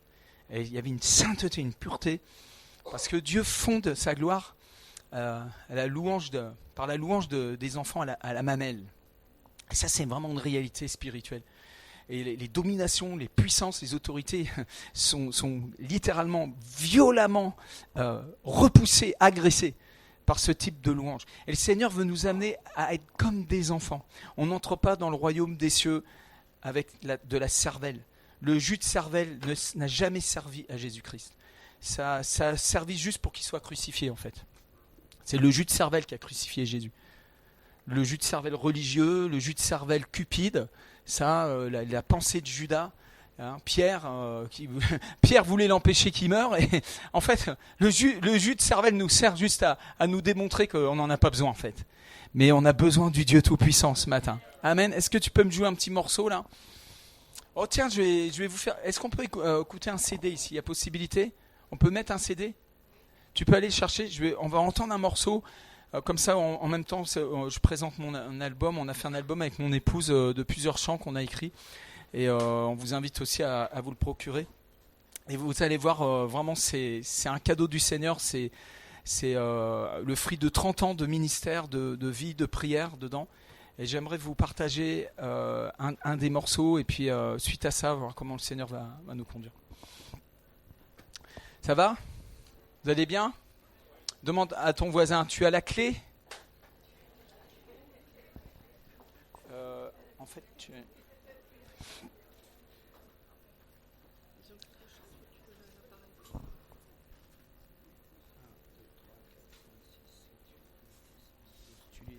le numéro 12, s'il te plaît. Tu l'amènes au fond là-bas ? Par là, Michel. Alléluia, merci Seigneur. En fait, c'est pas mystique, c'est pas loin de toi. Les miracles sont à portée de main, en fait. C'est facile, en fait. C'est pas compliqué. Dieu, il est pas contre toi. Il t'a fait grâce et Dieu t'aime et il veut te toucher, il veut te remplir, tu vois. C'est facile, en fait. L'ennemi, il nous fait croire des trucs. Un jour, je me souviens, je racontais ça hier à un frère. Je rentrais du Cameroun, je venais de voir des aveugles guéris. Une femme qui était sourde et muette de naissance, qui a été délivrée. J'ai brisé sur plusieurs générations. À la 4e génération, on a vu un masque de sorcellerie littéralement apparaître sur son visage. Et la femme est tombée par terre, elle a été délivrée, elle s'est relevée, elle parlait et elle entendait. Et c'était un miracle extraordinaire. Et on voit la vidéo, les gens crient, sa fille derrière, elle est dans une joie extrême. C'est pas des choses qu'on fabrique, ça. Et donc, quand je suis arrivé après en France, j'avais une réunion aux chambres de guérison en Bretagne. Et le pasteur avait... de ce frère qui m'avait invité avait prêté la salle et donc voilà, et puis il s'était assis au fond pour regarder qui c'est qui ce gars-là. Il avait certainement dû entendre parler de mal de moi, il était déjà programmé et puis moi j'ai témoigné avec ferveur des miracles que je venais de voir, c'était tout frais quoi, comme ceux qu'on a eu hier soir là. Alléluia, amen hein. Vous étiez là, vous avez vu la guérison, les guérisons sont venues hein. Seigneur agit, amen. Bon, c'est pas grave. Et donc, et je raconte mes miracles et tout, tu sais, comment Dieu a opéré ça. Waouh, j'étais, yeah, comment? Et là, après la réunion, il y a son épouse qui est arrivée vers moi, puis elle me dit, vous savez, elle a dit une grossièreté, j'ai rien dit, et puis elle a dit, mais c'est pas si évident que ça, de la guérison et tout. En fait, sous-entendu, j'étais un petit orgueilleux, j'étais prétentieux, ça énervait quoi, tu vois. Et j'ai dit excusez-moi, mais vous savez, tant que l'évidence pour vous c'est que c'est pas facile d'avoir un miracle, ben vous resterez toujours dans ce problème. C'est vous qui devez changer, c'est pas Dieu. Dieu, il est tout puissant, il est prêt. La maladie, elle n'a pas changé depuis 2000 ans. C'est vous qui devez changer. Ce qui est en vous, qui fait un filtre, qui bloque la grâce, qui bloque la bénédiction, qui bloque la puissance de Dieu. C'est ça qui doit changer en vous. Mais c'est pas votre faute. C'est juste qu'on est tellement prisonnier d'un système de pensée éducatif, etc. Vous savez, la télévision, les médias, etc. On nous bombarde de tellement de trucs, mais on finit par croire que Dieu n'existe pas. On commence à penser comme eux. D'ailleurs, Jules Ferry, le fondateur de l'éducation nationale, le premier des des ministres d'éducation nationale a dit nous voulons, au travers de l'éducation nationale, nous voulons fonder une société sans Dieu. Donc il travaille à ce que nos enfants ne croient pas en Dieu. On vous a manipulé pour que vous croyiez vraiment que vous descendez du singe, alors que c'est complètement impossible. Là, scientifiquement, c'est impossible que vous descendiez du singe. Une fois, un jour, une femme me dit « Moi, je ne crois que ce que je vois, vos histoires de miracles. » J'ai dit « Madame, vous ne croyez que ce que vous voyez ?» Elle me dit « Oui, c'est bien. Est-ce que vous avez déjà vu une guenon faire un bébé blond aux yeux bleus ?» Ah bah non. J'ai dit « alors, attendez, comment vous pouvez croire qu'on descend du singe ? Vous n'avez jamais vu une chose pareille se faire. Mais pourtant, vous voulez bien le croire. » J'ai laissé à réfléchir. Alléluia. Amen. On va prier pour les guérisons des miracles ce matin. Seigneur, merci de confirmer ta parole. Mais je vous invite à écouter donc le chant numéro 12. Voilà.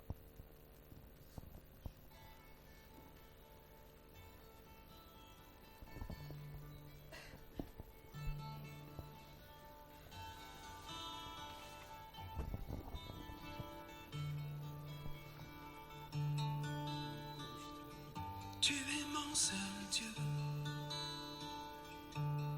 Je t'adore. Tu es mon seul Dieu. Tu es mon seul Dieu. Et je t'adore. Tu es mon seul Dieu. Dieu de gloire, Dieu de lumière. Tu remplis l'atmosphère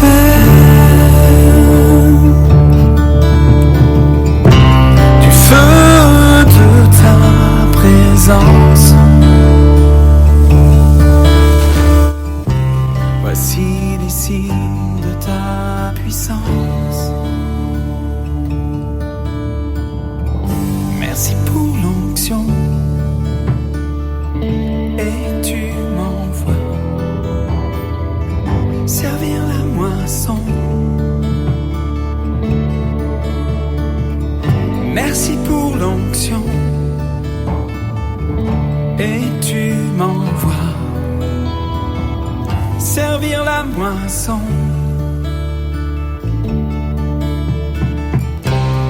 Dieu de gloire, Dieu de lumière. Tu remplis l'atmosphère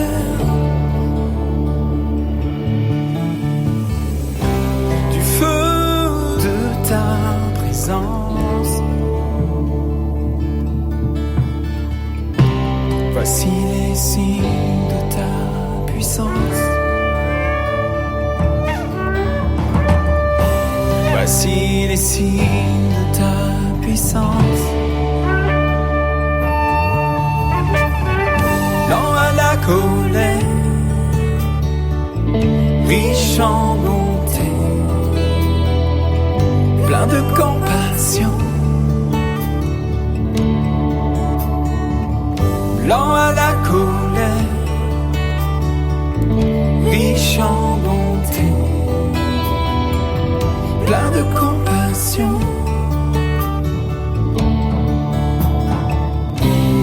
Dieu de gloire, Dieu de lumière. Tu remplis l'atmosphère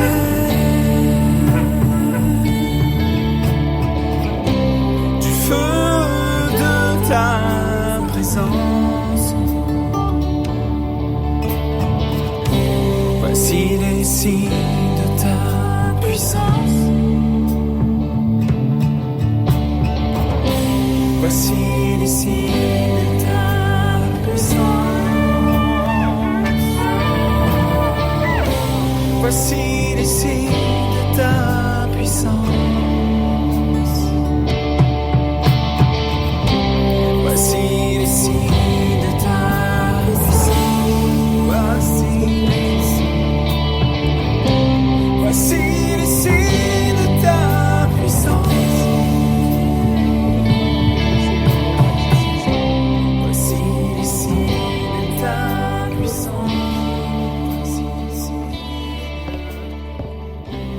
Voici les signes de ta puissance.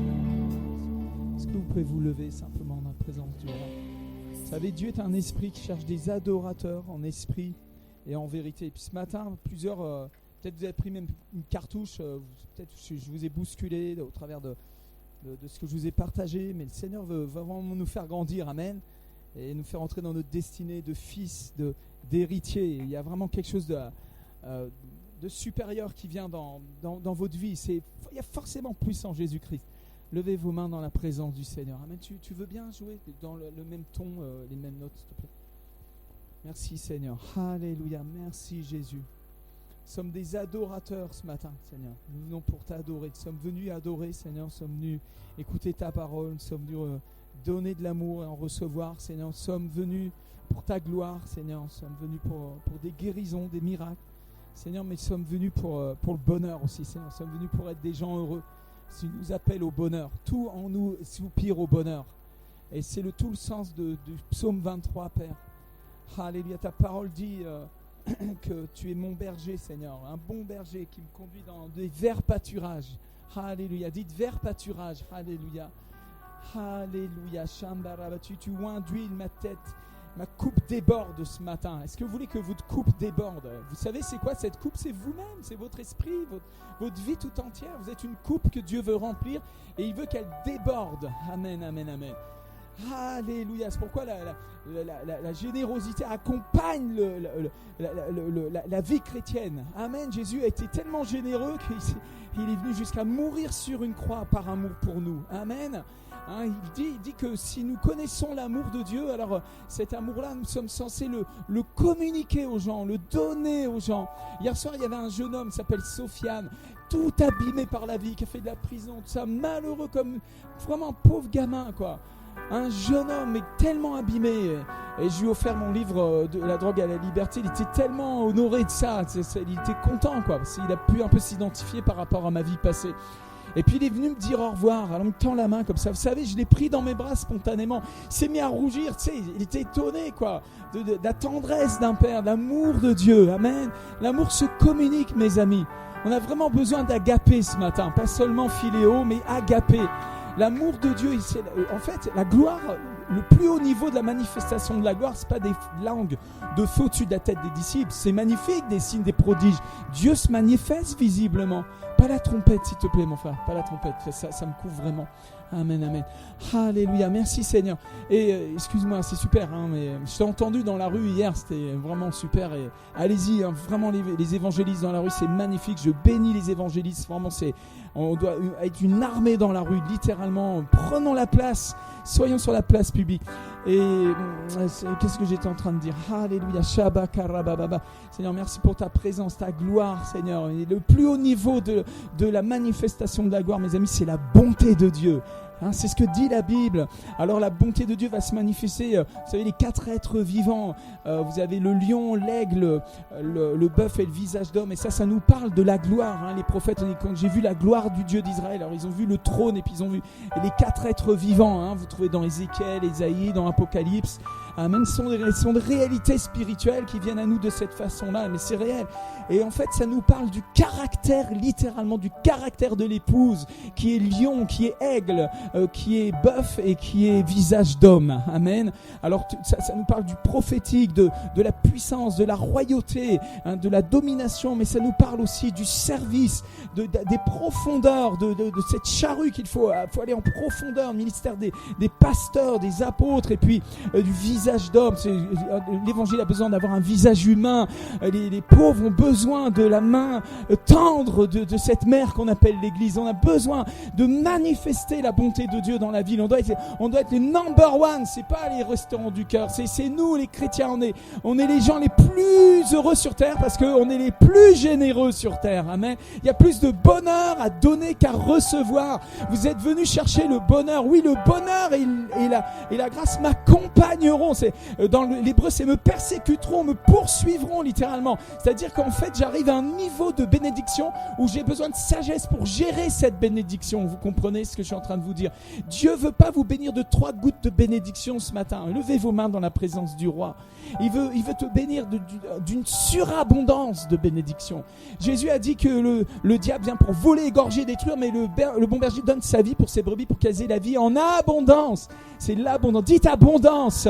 Abondance dans le couple, dans la relation du couple, parce que l'Église est fondée sur la famille. La famille, c'est fondamental. L'Église doit être forte quand elle est forte quand ta famille est forte. Le diable sait ces choses. Il attaque le mariage, il attaque les couples, et les couples doivent être forts à tous les niveaux, esprit, âme et corps. La sexualité, ça vient de Dieu, c'est une grande bénédiction. Ça doit être vraiment travaillé dans le Seigneur, ces choses-là. Amen, amen. La relation, apprendre à aimer. Dis cette prière: Seigneur, apprends-moi à aimer. Alléluia. Puis ces gens dans la rue, dans la ville, ils ont besoin du Seigneur. Et on peut très bien, au cours d'un partage à table, sur une place, sur une terrasse, simplement commencer à parler.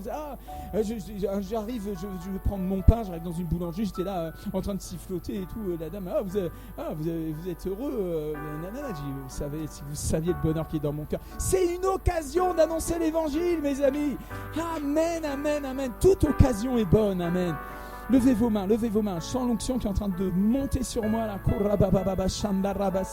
Si vous n'avez jamais donné votre vie à Jésus, on va commencer par ça, c'est le plus important.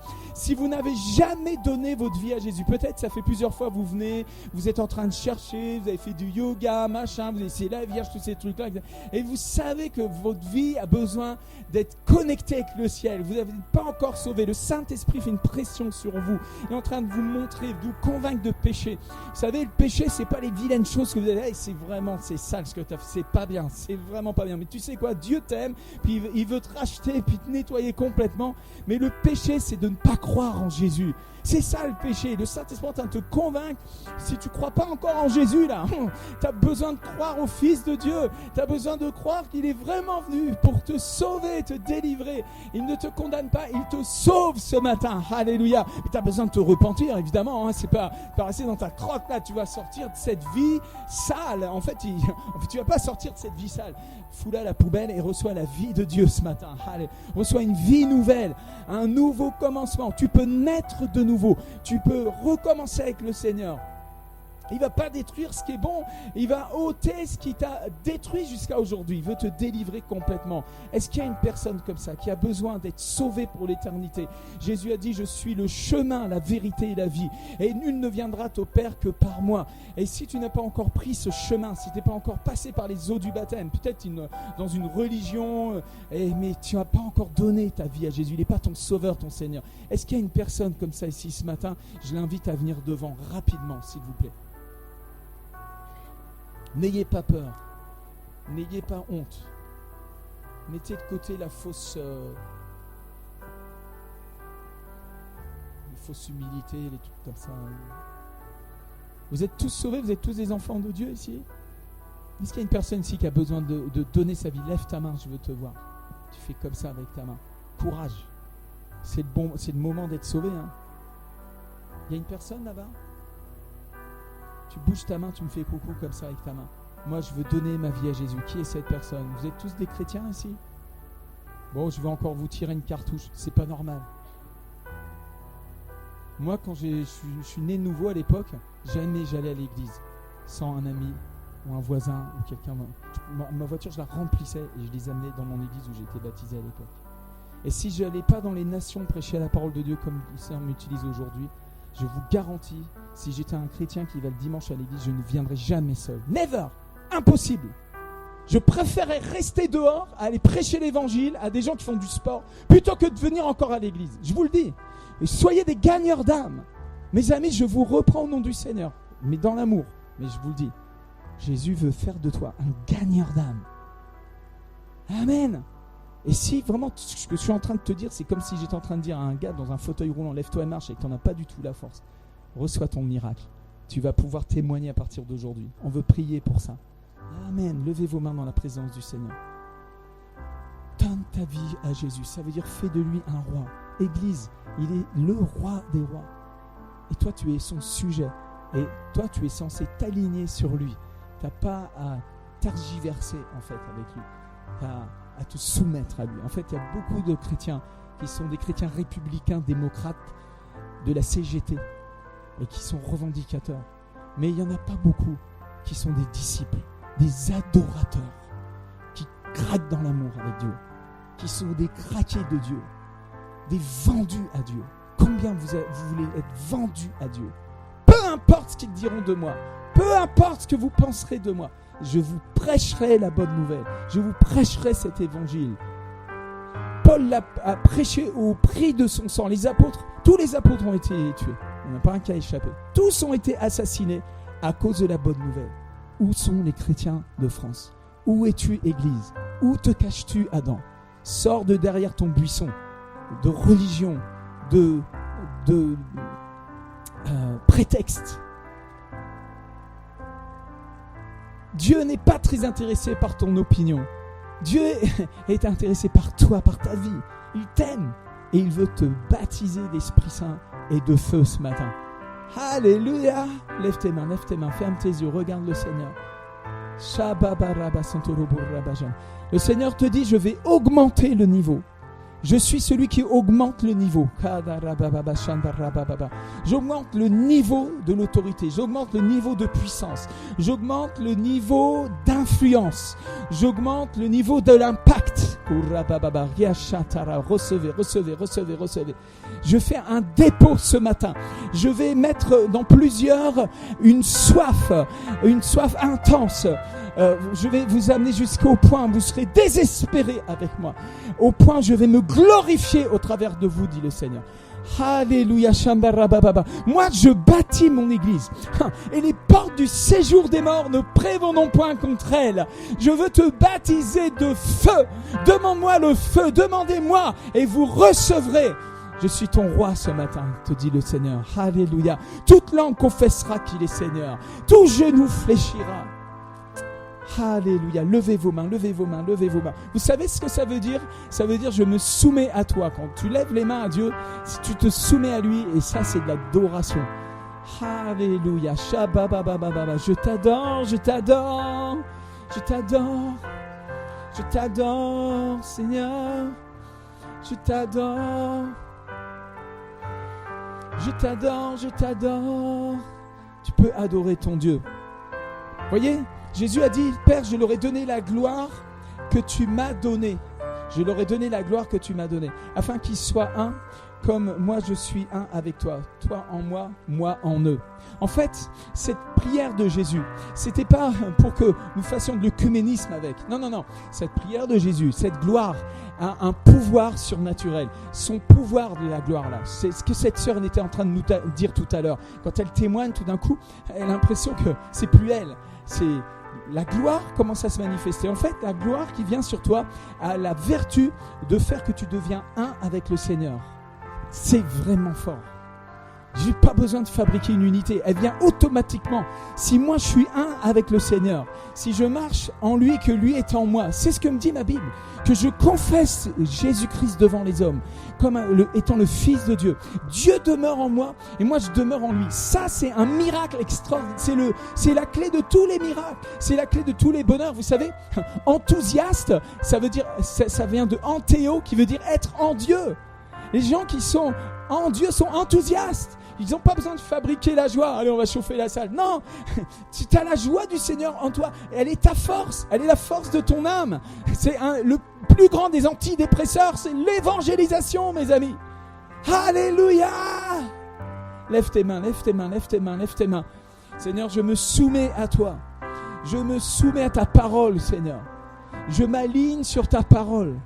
Père, dans le nom de Jésus, nous lions toute puissance de rébellion, toute puissance de rejet, toute puissance d'incrédulité, toute puissance d'impureté.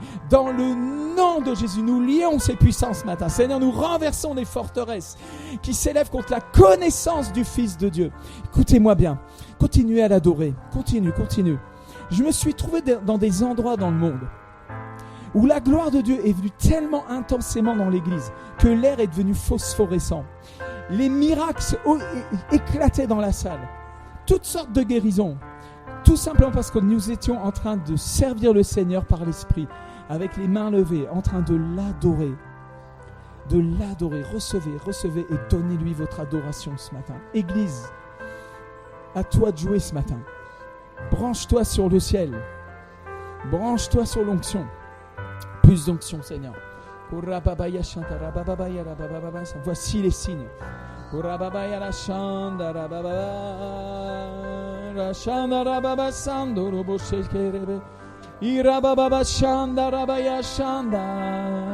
ta gloire, Seigneur, manifeste ta gloire, Seigneur.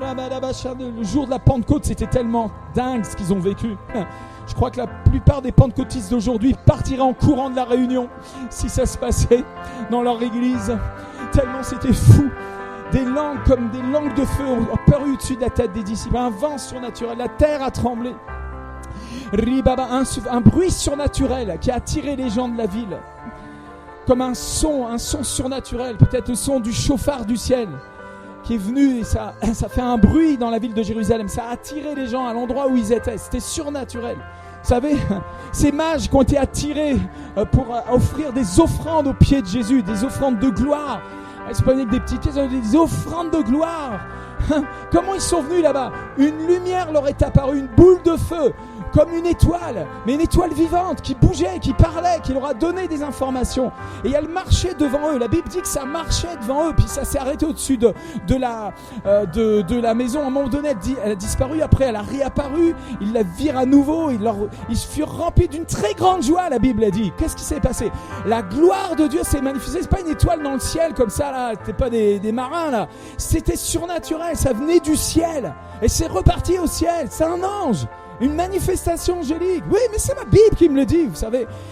Quand ils ont prié pour Saul de Tarse, des écailles sont tombées de ses yeux. Pourquoi comme des écailles? Le comme là, c'est très important. Qu'est-ce que c'est quoi? Ça brillait, c'est tombé de ses yeux, ça brillait. J'ai vu ça de très nombreuses fois. Comme des écailles, c'est des trucs brillants. Ça tombe des gens au moment où on prie pour eux, ils ont un miracle. J'ai vu ça très souvent, mes amis. Pourquoi pas ici ce matin? Fais-le, Seigneur, agis, c'est ton église. Agis, Saint-Esprit. Saint-Esprit agit comme tu le veux. Saint-Esprit agit comme tu le veux. Saint-Esprit agit comme tu le veux. Comme tu le veux ici dans ce lieu. Je me souviens d'une réunion, c'était en Espagne. Il y avait un médecin qui était là. Et cette femme était pleine d'incrédulité. Et de l'or est apparu sur ses mains. Et quand elle a vu l'or sur ses mains, elle est tombée par terre, convaincue que Jésus était là. Alléluia. Le feu descend, et vous voyez, quand le feu descend, ça dérange. Ça vous dérange. Mais laissez-vous déranger un peu par ce Dieu-là. Si vous ne le laissez pas vous déranger, ne vous inquiétez pas. Il ne vous dérangera plus. Il ira voir ailleurs. Jésus fit peu de miracles à Nazareth à cause de l'incrédulité ambiante. Vous avez vraiment besoin d'être baptisé du feu. Je veux te baptiser du feu. Quand ils ont été remplis du Saint-Esprit, ce n'étaient pas des gens sages. Ils sont sortis dans la rue, ils étaient comme ivres. On les a accusés d'avoir bu du vin. Et ils étaient bourrés. Ils avaient l'attitude de gens bourrés. Alléluia. Lève tes mains, lève tes mains, lève tes mains, lève tes mains. Vous êtes déjà fatigués. Oh Seigneur, alléluia. Lève tes mains, lève tes mains. Seigneur, envoie le feu ce matin. Seigneur, enlève les raisonnements humains. Dis-lui, Seigneur, je ne veux plus raisonner comme un humain, Seigneur, mais je veux recevoir la pensée de Christ. J'accepte cette parole ce matin.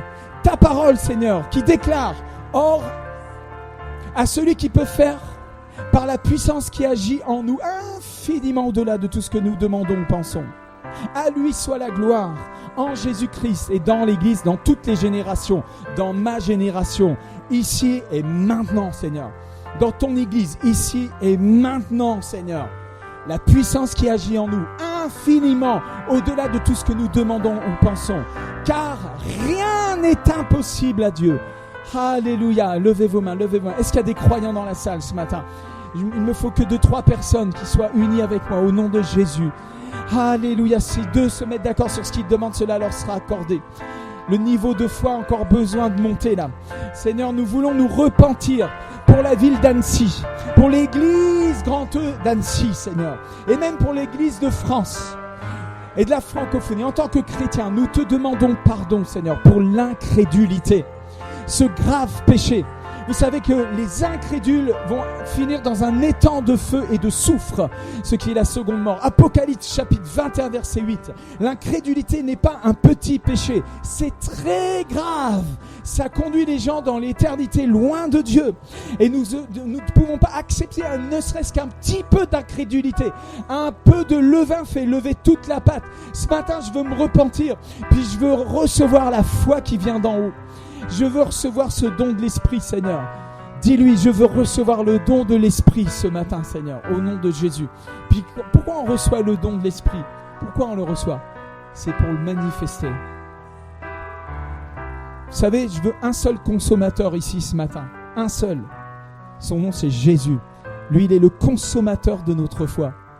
Il est l'auteur et le consommateur de notre foi. C'est pas à toi de consommer, c'est à lui de consommer.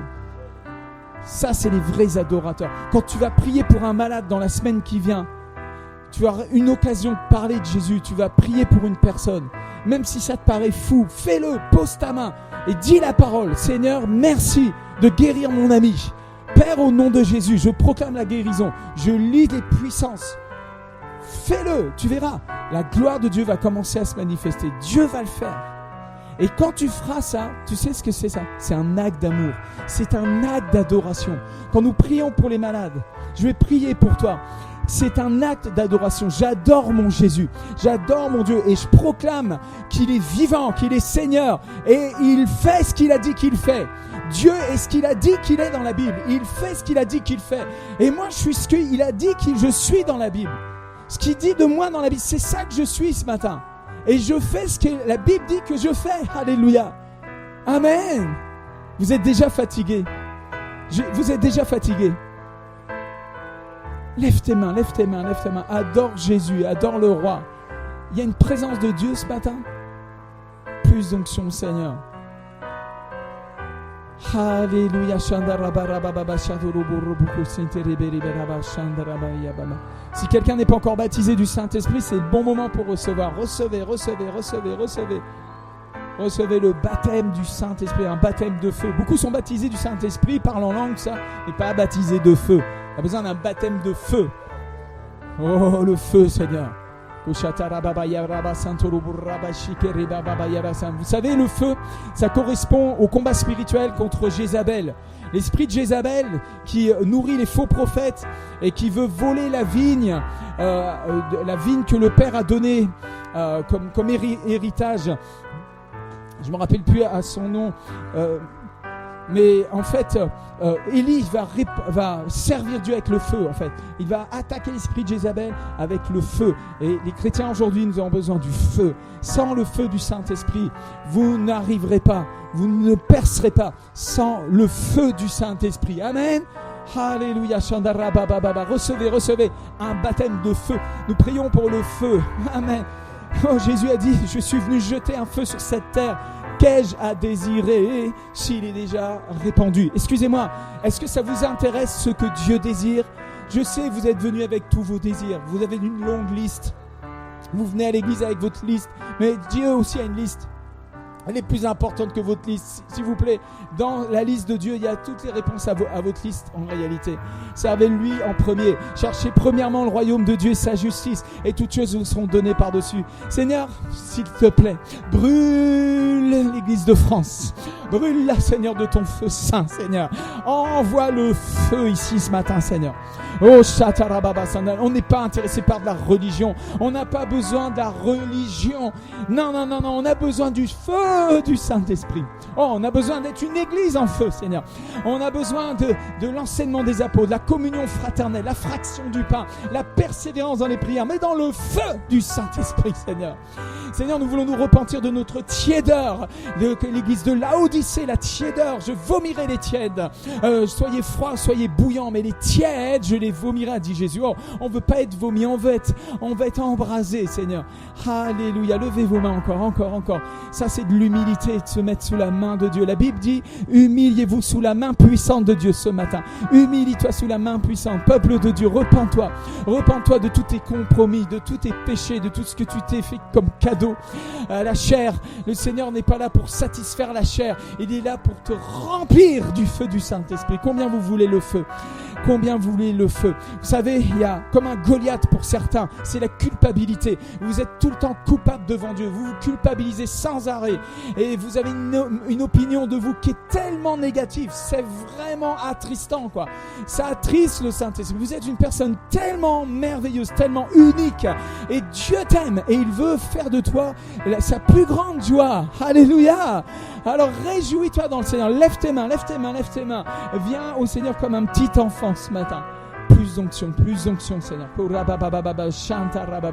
Vous savez, ceux qui sont conduits par l'Esprit de Dieu sont quoi? Fils de Dieu. Ils ne sont pas évangéliques, ils sont fils de Dieu. Qu'est-ce que ça veut dire? Héritier de Dieu. Ah, tu peux être évangélique, mais surtout sois héritier de Dieu.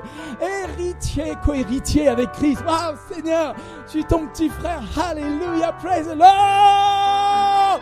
L'onction, le feu. Oh, allez intercéder avec nous, intercéder. Église, commence à prier. Vous savez, on ne sait pas prier. Les premiers chrétiens priaient nuit et jour, ils intercédaient, ils pleuraient comme ça. Elle est en train d'intercéder, n'ayez pas peur. Oh, il y a l'intercession qui est en train de revenir. Je vais remplir ta maison, dit le Seigneur, d'un esprit de prière et de supplication. Je vous invite à venir avec moi en mission en Afrique. Vous allez voir ce que c'est que la prière là-bas. Vous avez besoin de vous réveiller, peuple de Dieu. Vous ne priez pas. Il n'y a pas de prière à la maison. Il y a la télévision. Oh, la télévision. Oh oui, ça vous bouffez du Facebook. Mais vous ne priez plus, mes amis. On ne prie plus. La France a besoin d'un réveil de prière. Prions encore. Il y a deux choses qui ne vont jamais dans un baptistère, vous savez. C'est la carte bleue et la montre. Oh, la montre est une idole en France. Oh, en Suisse, on en a fait un dieu, vous savez. Oh, votre temps est tellement précieux. Et c'est vrai, il est très précieux. Il est très précieux. Mais sachez-le, c'est Dieu qui vous l'a donné. Et il mérite que vous lui rendiez gloire. Et que le temps lui soit consacré. La Bible dit que les temps sont mauvais. Et racheter le temps. Comment je vais racheter le temps? C'est par la prière. Je vis abondamment pour Dieu lui-même. Alléluia. Combien vous voulez être livrés à Dieu ce matin? Combien vous voulez être mis sur l'autel ce matin? Combien vous voulez revenir à votre premier amour? Ce que j'ai contre toi, c'est que tu as abandonné ton premier amour. C'est réel, mon frère, ma soeur. On a besoin d'un réveil puissant. Oh Seigneur, Koshata Rababa Santa Rabayesho Koroba Sanda, Ente Korobo Sotoroba Yahakata Shamba Sanda, Ishotorobo Roboko Sontorobo Shete Kerebere Baba Shanda, Ikorobo Sotorobo Sanda Rabashike Sente. Est-ce que vous êtes prêts pour vivre un réveil? Oh mon Dieu, manifeste ta gloire, répands ton feu. Je mets du sel dans ton cœur, je mets du sel dans ta bouche, je vais te donner soif. Je vais te donner soif à partir d'aujourd'hui. Je marque ta vie avec du sel et tu vas avoir soif de ma parole, soif de mon gouvernement, soif de la manifestation de ma puissance, de mon amour. Je suis vivant au milieu de toi, dit le Seigneur. Lève tes mains, lève tes mains, lève tes mains, lève tes mains. Alléluia. Qu'est-ce que tu es venu faire ici? Je ne sais pas ce que tu es venu faire ici. Dieu, lui, le sait. Et Dieu, il est là aussi. Il est venu. Il était là même avant que tu arrives. Et lui, il cherche quelque chose ce matin. Et moi, mon patron, quand il cherche quelque chose, je sais que si je lui procure, je vais avoir de l'avancement. Je veux avancer avec mon Dieu. Je veux grandir avec mon Dieu. Je veux lui donner ce qu'il cherche. Il cherche quelque chose. Il cherche des adorateurs.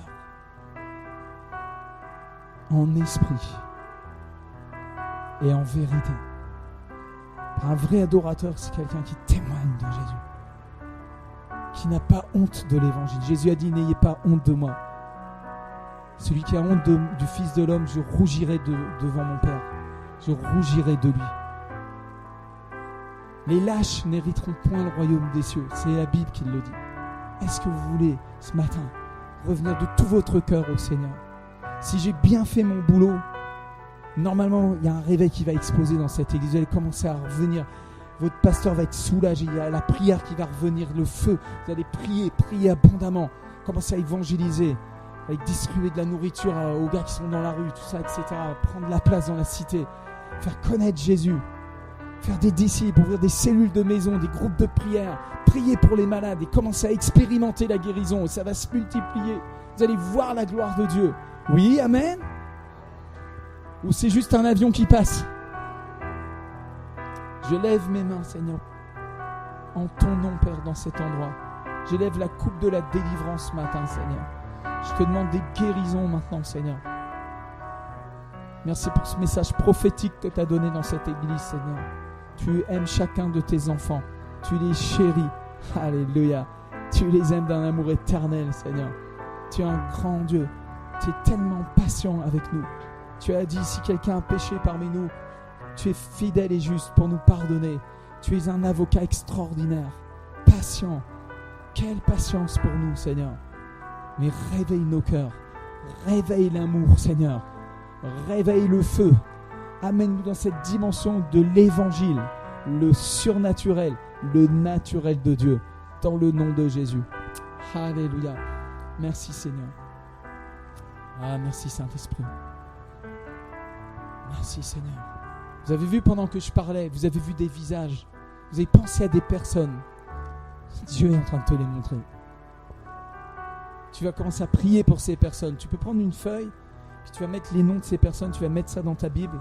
C'est quelqu'un qui lit la Bible tous les jours, amen. Tu médites ta parole, mais tu vas prier aussi.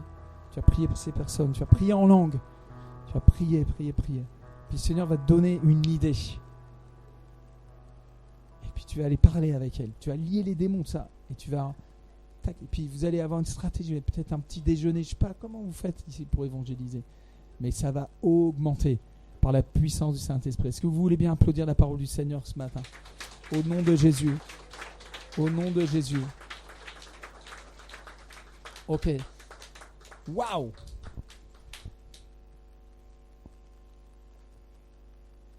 Posez votre main où vous avez mal, vous avez besoin d'un miracle. Je veux prier. Seigneur, manifeste ta puissance ce matin au nom de Jésus. Quel que soit votre problème, posez votre main. Père, je te prie maintenant dans le nom de Jésus-Christ. Tu es saint, tu es grand, tu es glorieux, tu es présent au milieu de nous.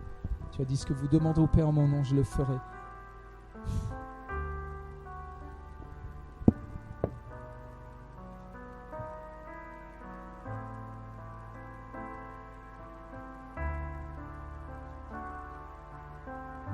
Fais-le, Seigneur.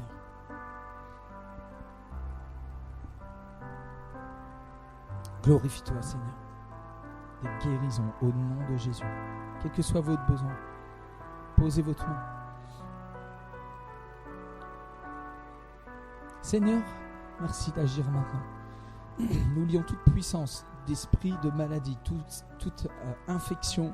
Nous l'amenons au pied de la croix. Par tes meurtrissures, nous avons été guéris. Je prends autorité contre toute puissance d'incrédulité. Au nom de Jésus, toute résistance à la guérison, je m'oppose à toi au nom de Jésus-Christ de Nazareth. C'est le nom de Jésus qui brise ton pouvoir dans ce lieu maintenant. Satan, tu lâches prise au nom de Jésus. Lâche prise au nom de Jésus-Christ de Nazareth. Le sang est contre toi, tu lâches prise. Tout ce qui est venu par des puissances de ténèbres, parce qu'il y a des maladies qui viennent par des esprits, je brise ces choses maintenant. Au nom de Jésus, soyez libérés maintenant. Toute maladie qui est venue par la présence de microbes, je lis l'esprit de ce microbe, je lis la vie de ce microbe, je le ligote maintenant. Au nom de Jésus, je paralyse les œuvres des ténèbres. Satan, tu es vaincu. Lâche prise. Alléluia. La maladie, c'est l'empire du diable, nous dit la Bible. C'est pas un cadeau de Dieu. Je renverse ces raisonnements maintenant. Je renverse la maladie. Je renverse la pensée de la maladie, même dans vos pensées. Au nom de Jésus-Christ de Nazareth. Seigneur, merci parce que par tes meurtrissures, nous avons été guéris. Les fondements de la maladie ont été cloués à la croix il y a 2000 ans. L'acte dont les ordonnances nous condamnaient, tu l'as effacé. Et par tes meurtrissures, et tu as dépouillé les autorités, les dominations. Tu les as livrées publiquement en spectacle, en triomphant d'elles par la croix. Je vous libère maintenant au nom de Jésus. Si un esprit de maladie, quitte maintenant. Seigneur, merci de guérir maintenant, de recréer ce qui a besoin d'être recréé, ce qui a été détruit peut-être par un accident, qui a été peut-être détruit par la main d'un chirurgien. J'appelle que ça revienne maintenant. Ouh, glory! J'appelle que ça revienne dans le nom de Jésus. Car rien n'est impossible à Dieu. Il est le Créateur, il ne change pas, il n'a pas changé. Il est le même hier, aujourd'hui. Je sens une très forte onction sur moi, mes amis, que ça reste pas sur moi. Recevez! Une femme qui saignait depuis 12 ans s'est dit, si je touche le bord de son manteau, je serai guéri. Au moment où elle a touché le bord du manteau de Jésus, il a senti une force et le quitter et c'est entré en elle. En fait, elle a reçu la foi de Jésus. Et alors, il lui a dit, ta foi t'a guéri. Il lui a refilé sa foi. Alléluia. Les Français, ils ont la foi pour se refiler la grippe. Mais pour se refiler la guérison, c'est plus compliqué. Pourtant, c'est plus facile de guérir que de tomber malade. Votre corps se rebelle contre la maladie, mais il veut la guérison. Et quand le corps se rebelle contre la guérison, il y a un vrai problème, mes amis. Et ce problème a été cloué à la croix il y a 2000 ans. Recevez, recevez, recevez. Quelqu'un pour croire en Dieu ce matin. Au nom de Jésus. Croire en Dieu. Avoir la foi dans ce Dieu vivant. Amen. Recevez encore la guérison au nom de Jésus-Christ de Nazareth. Amen, amen, amen.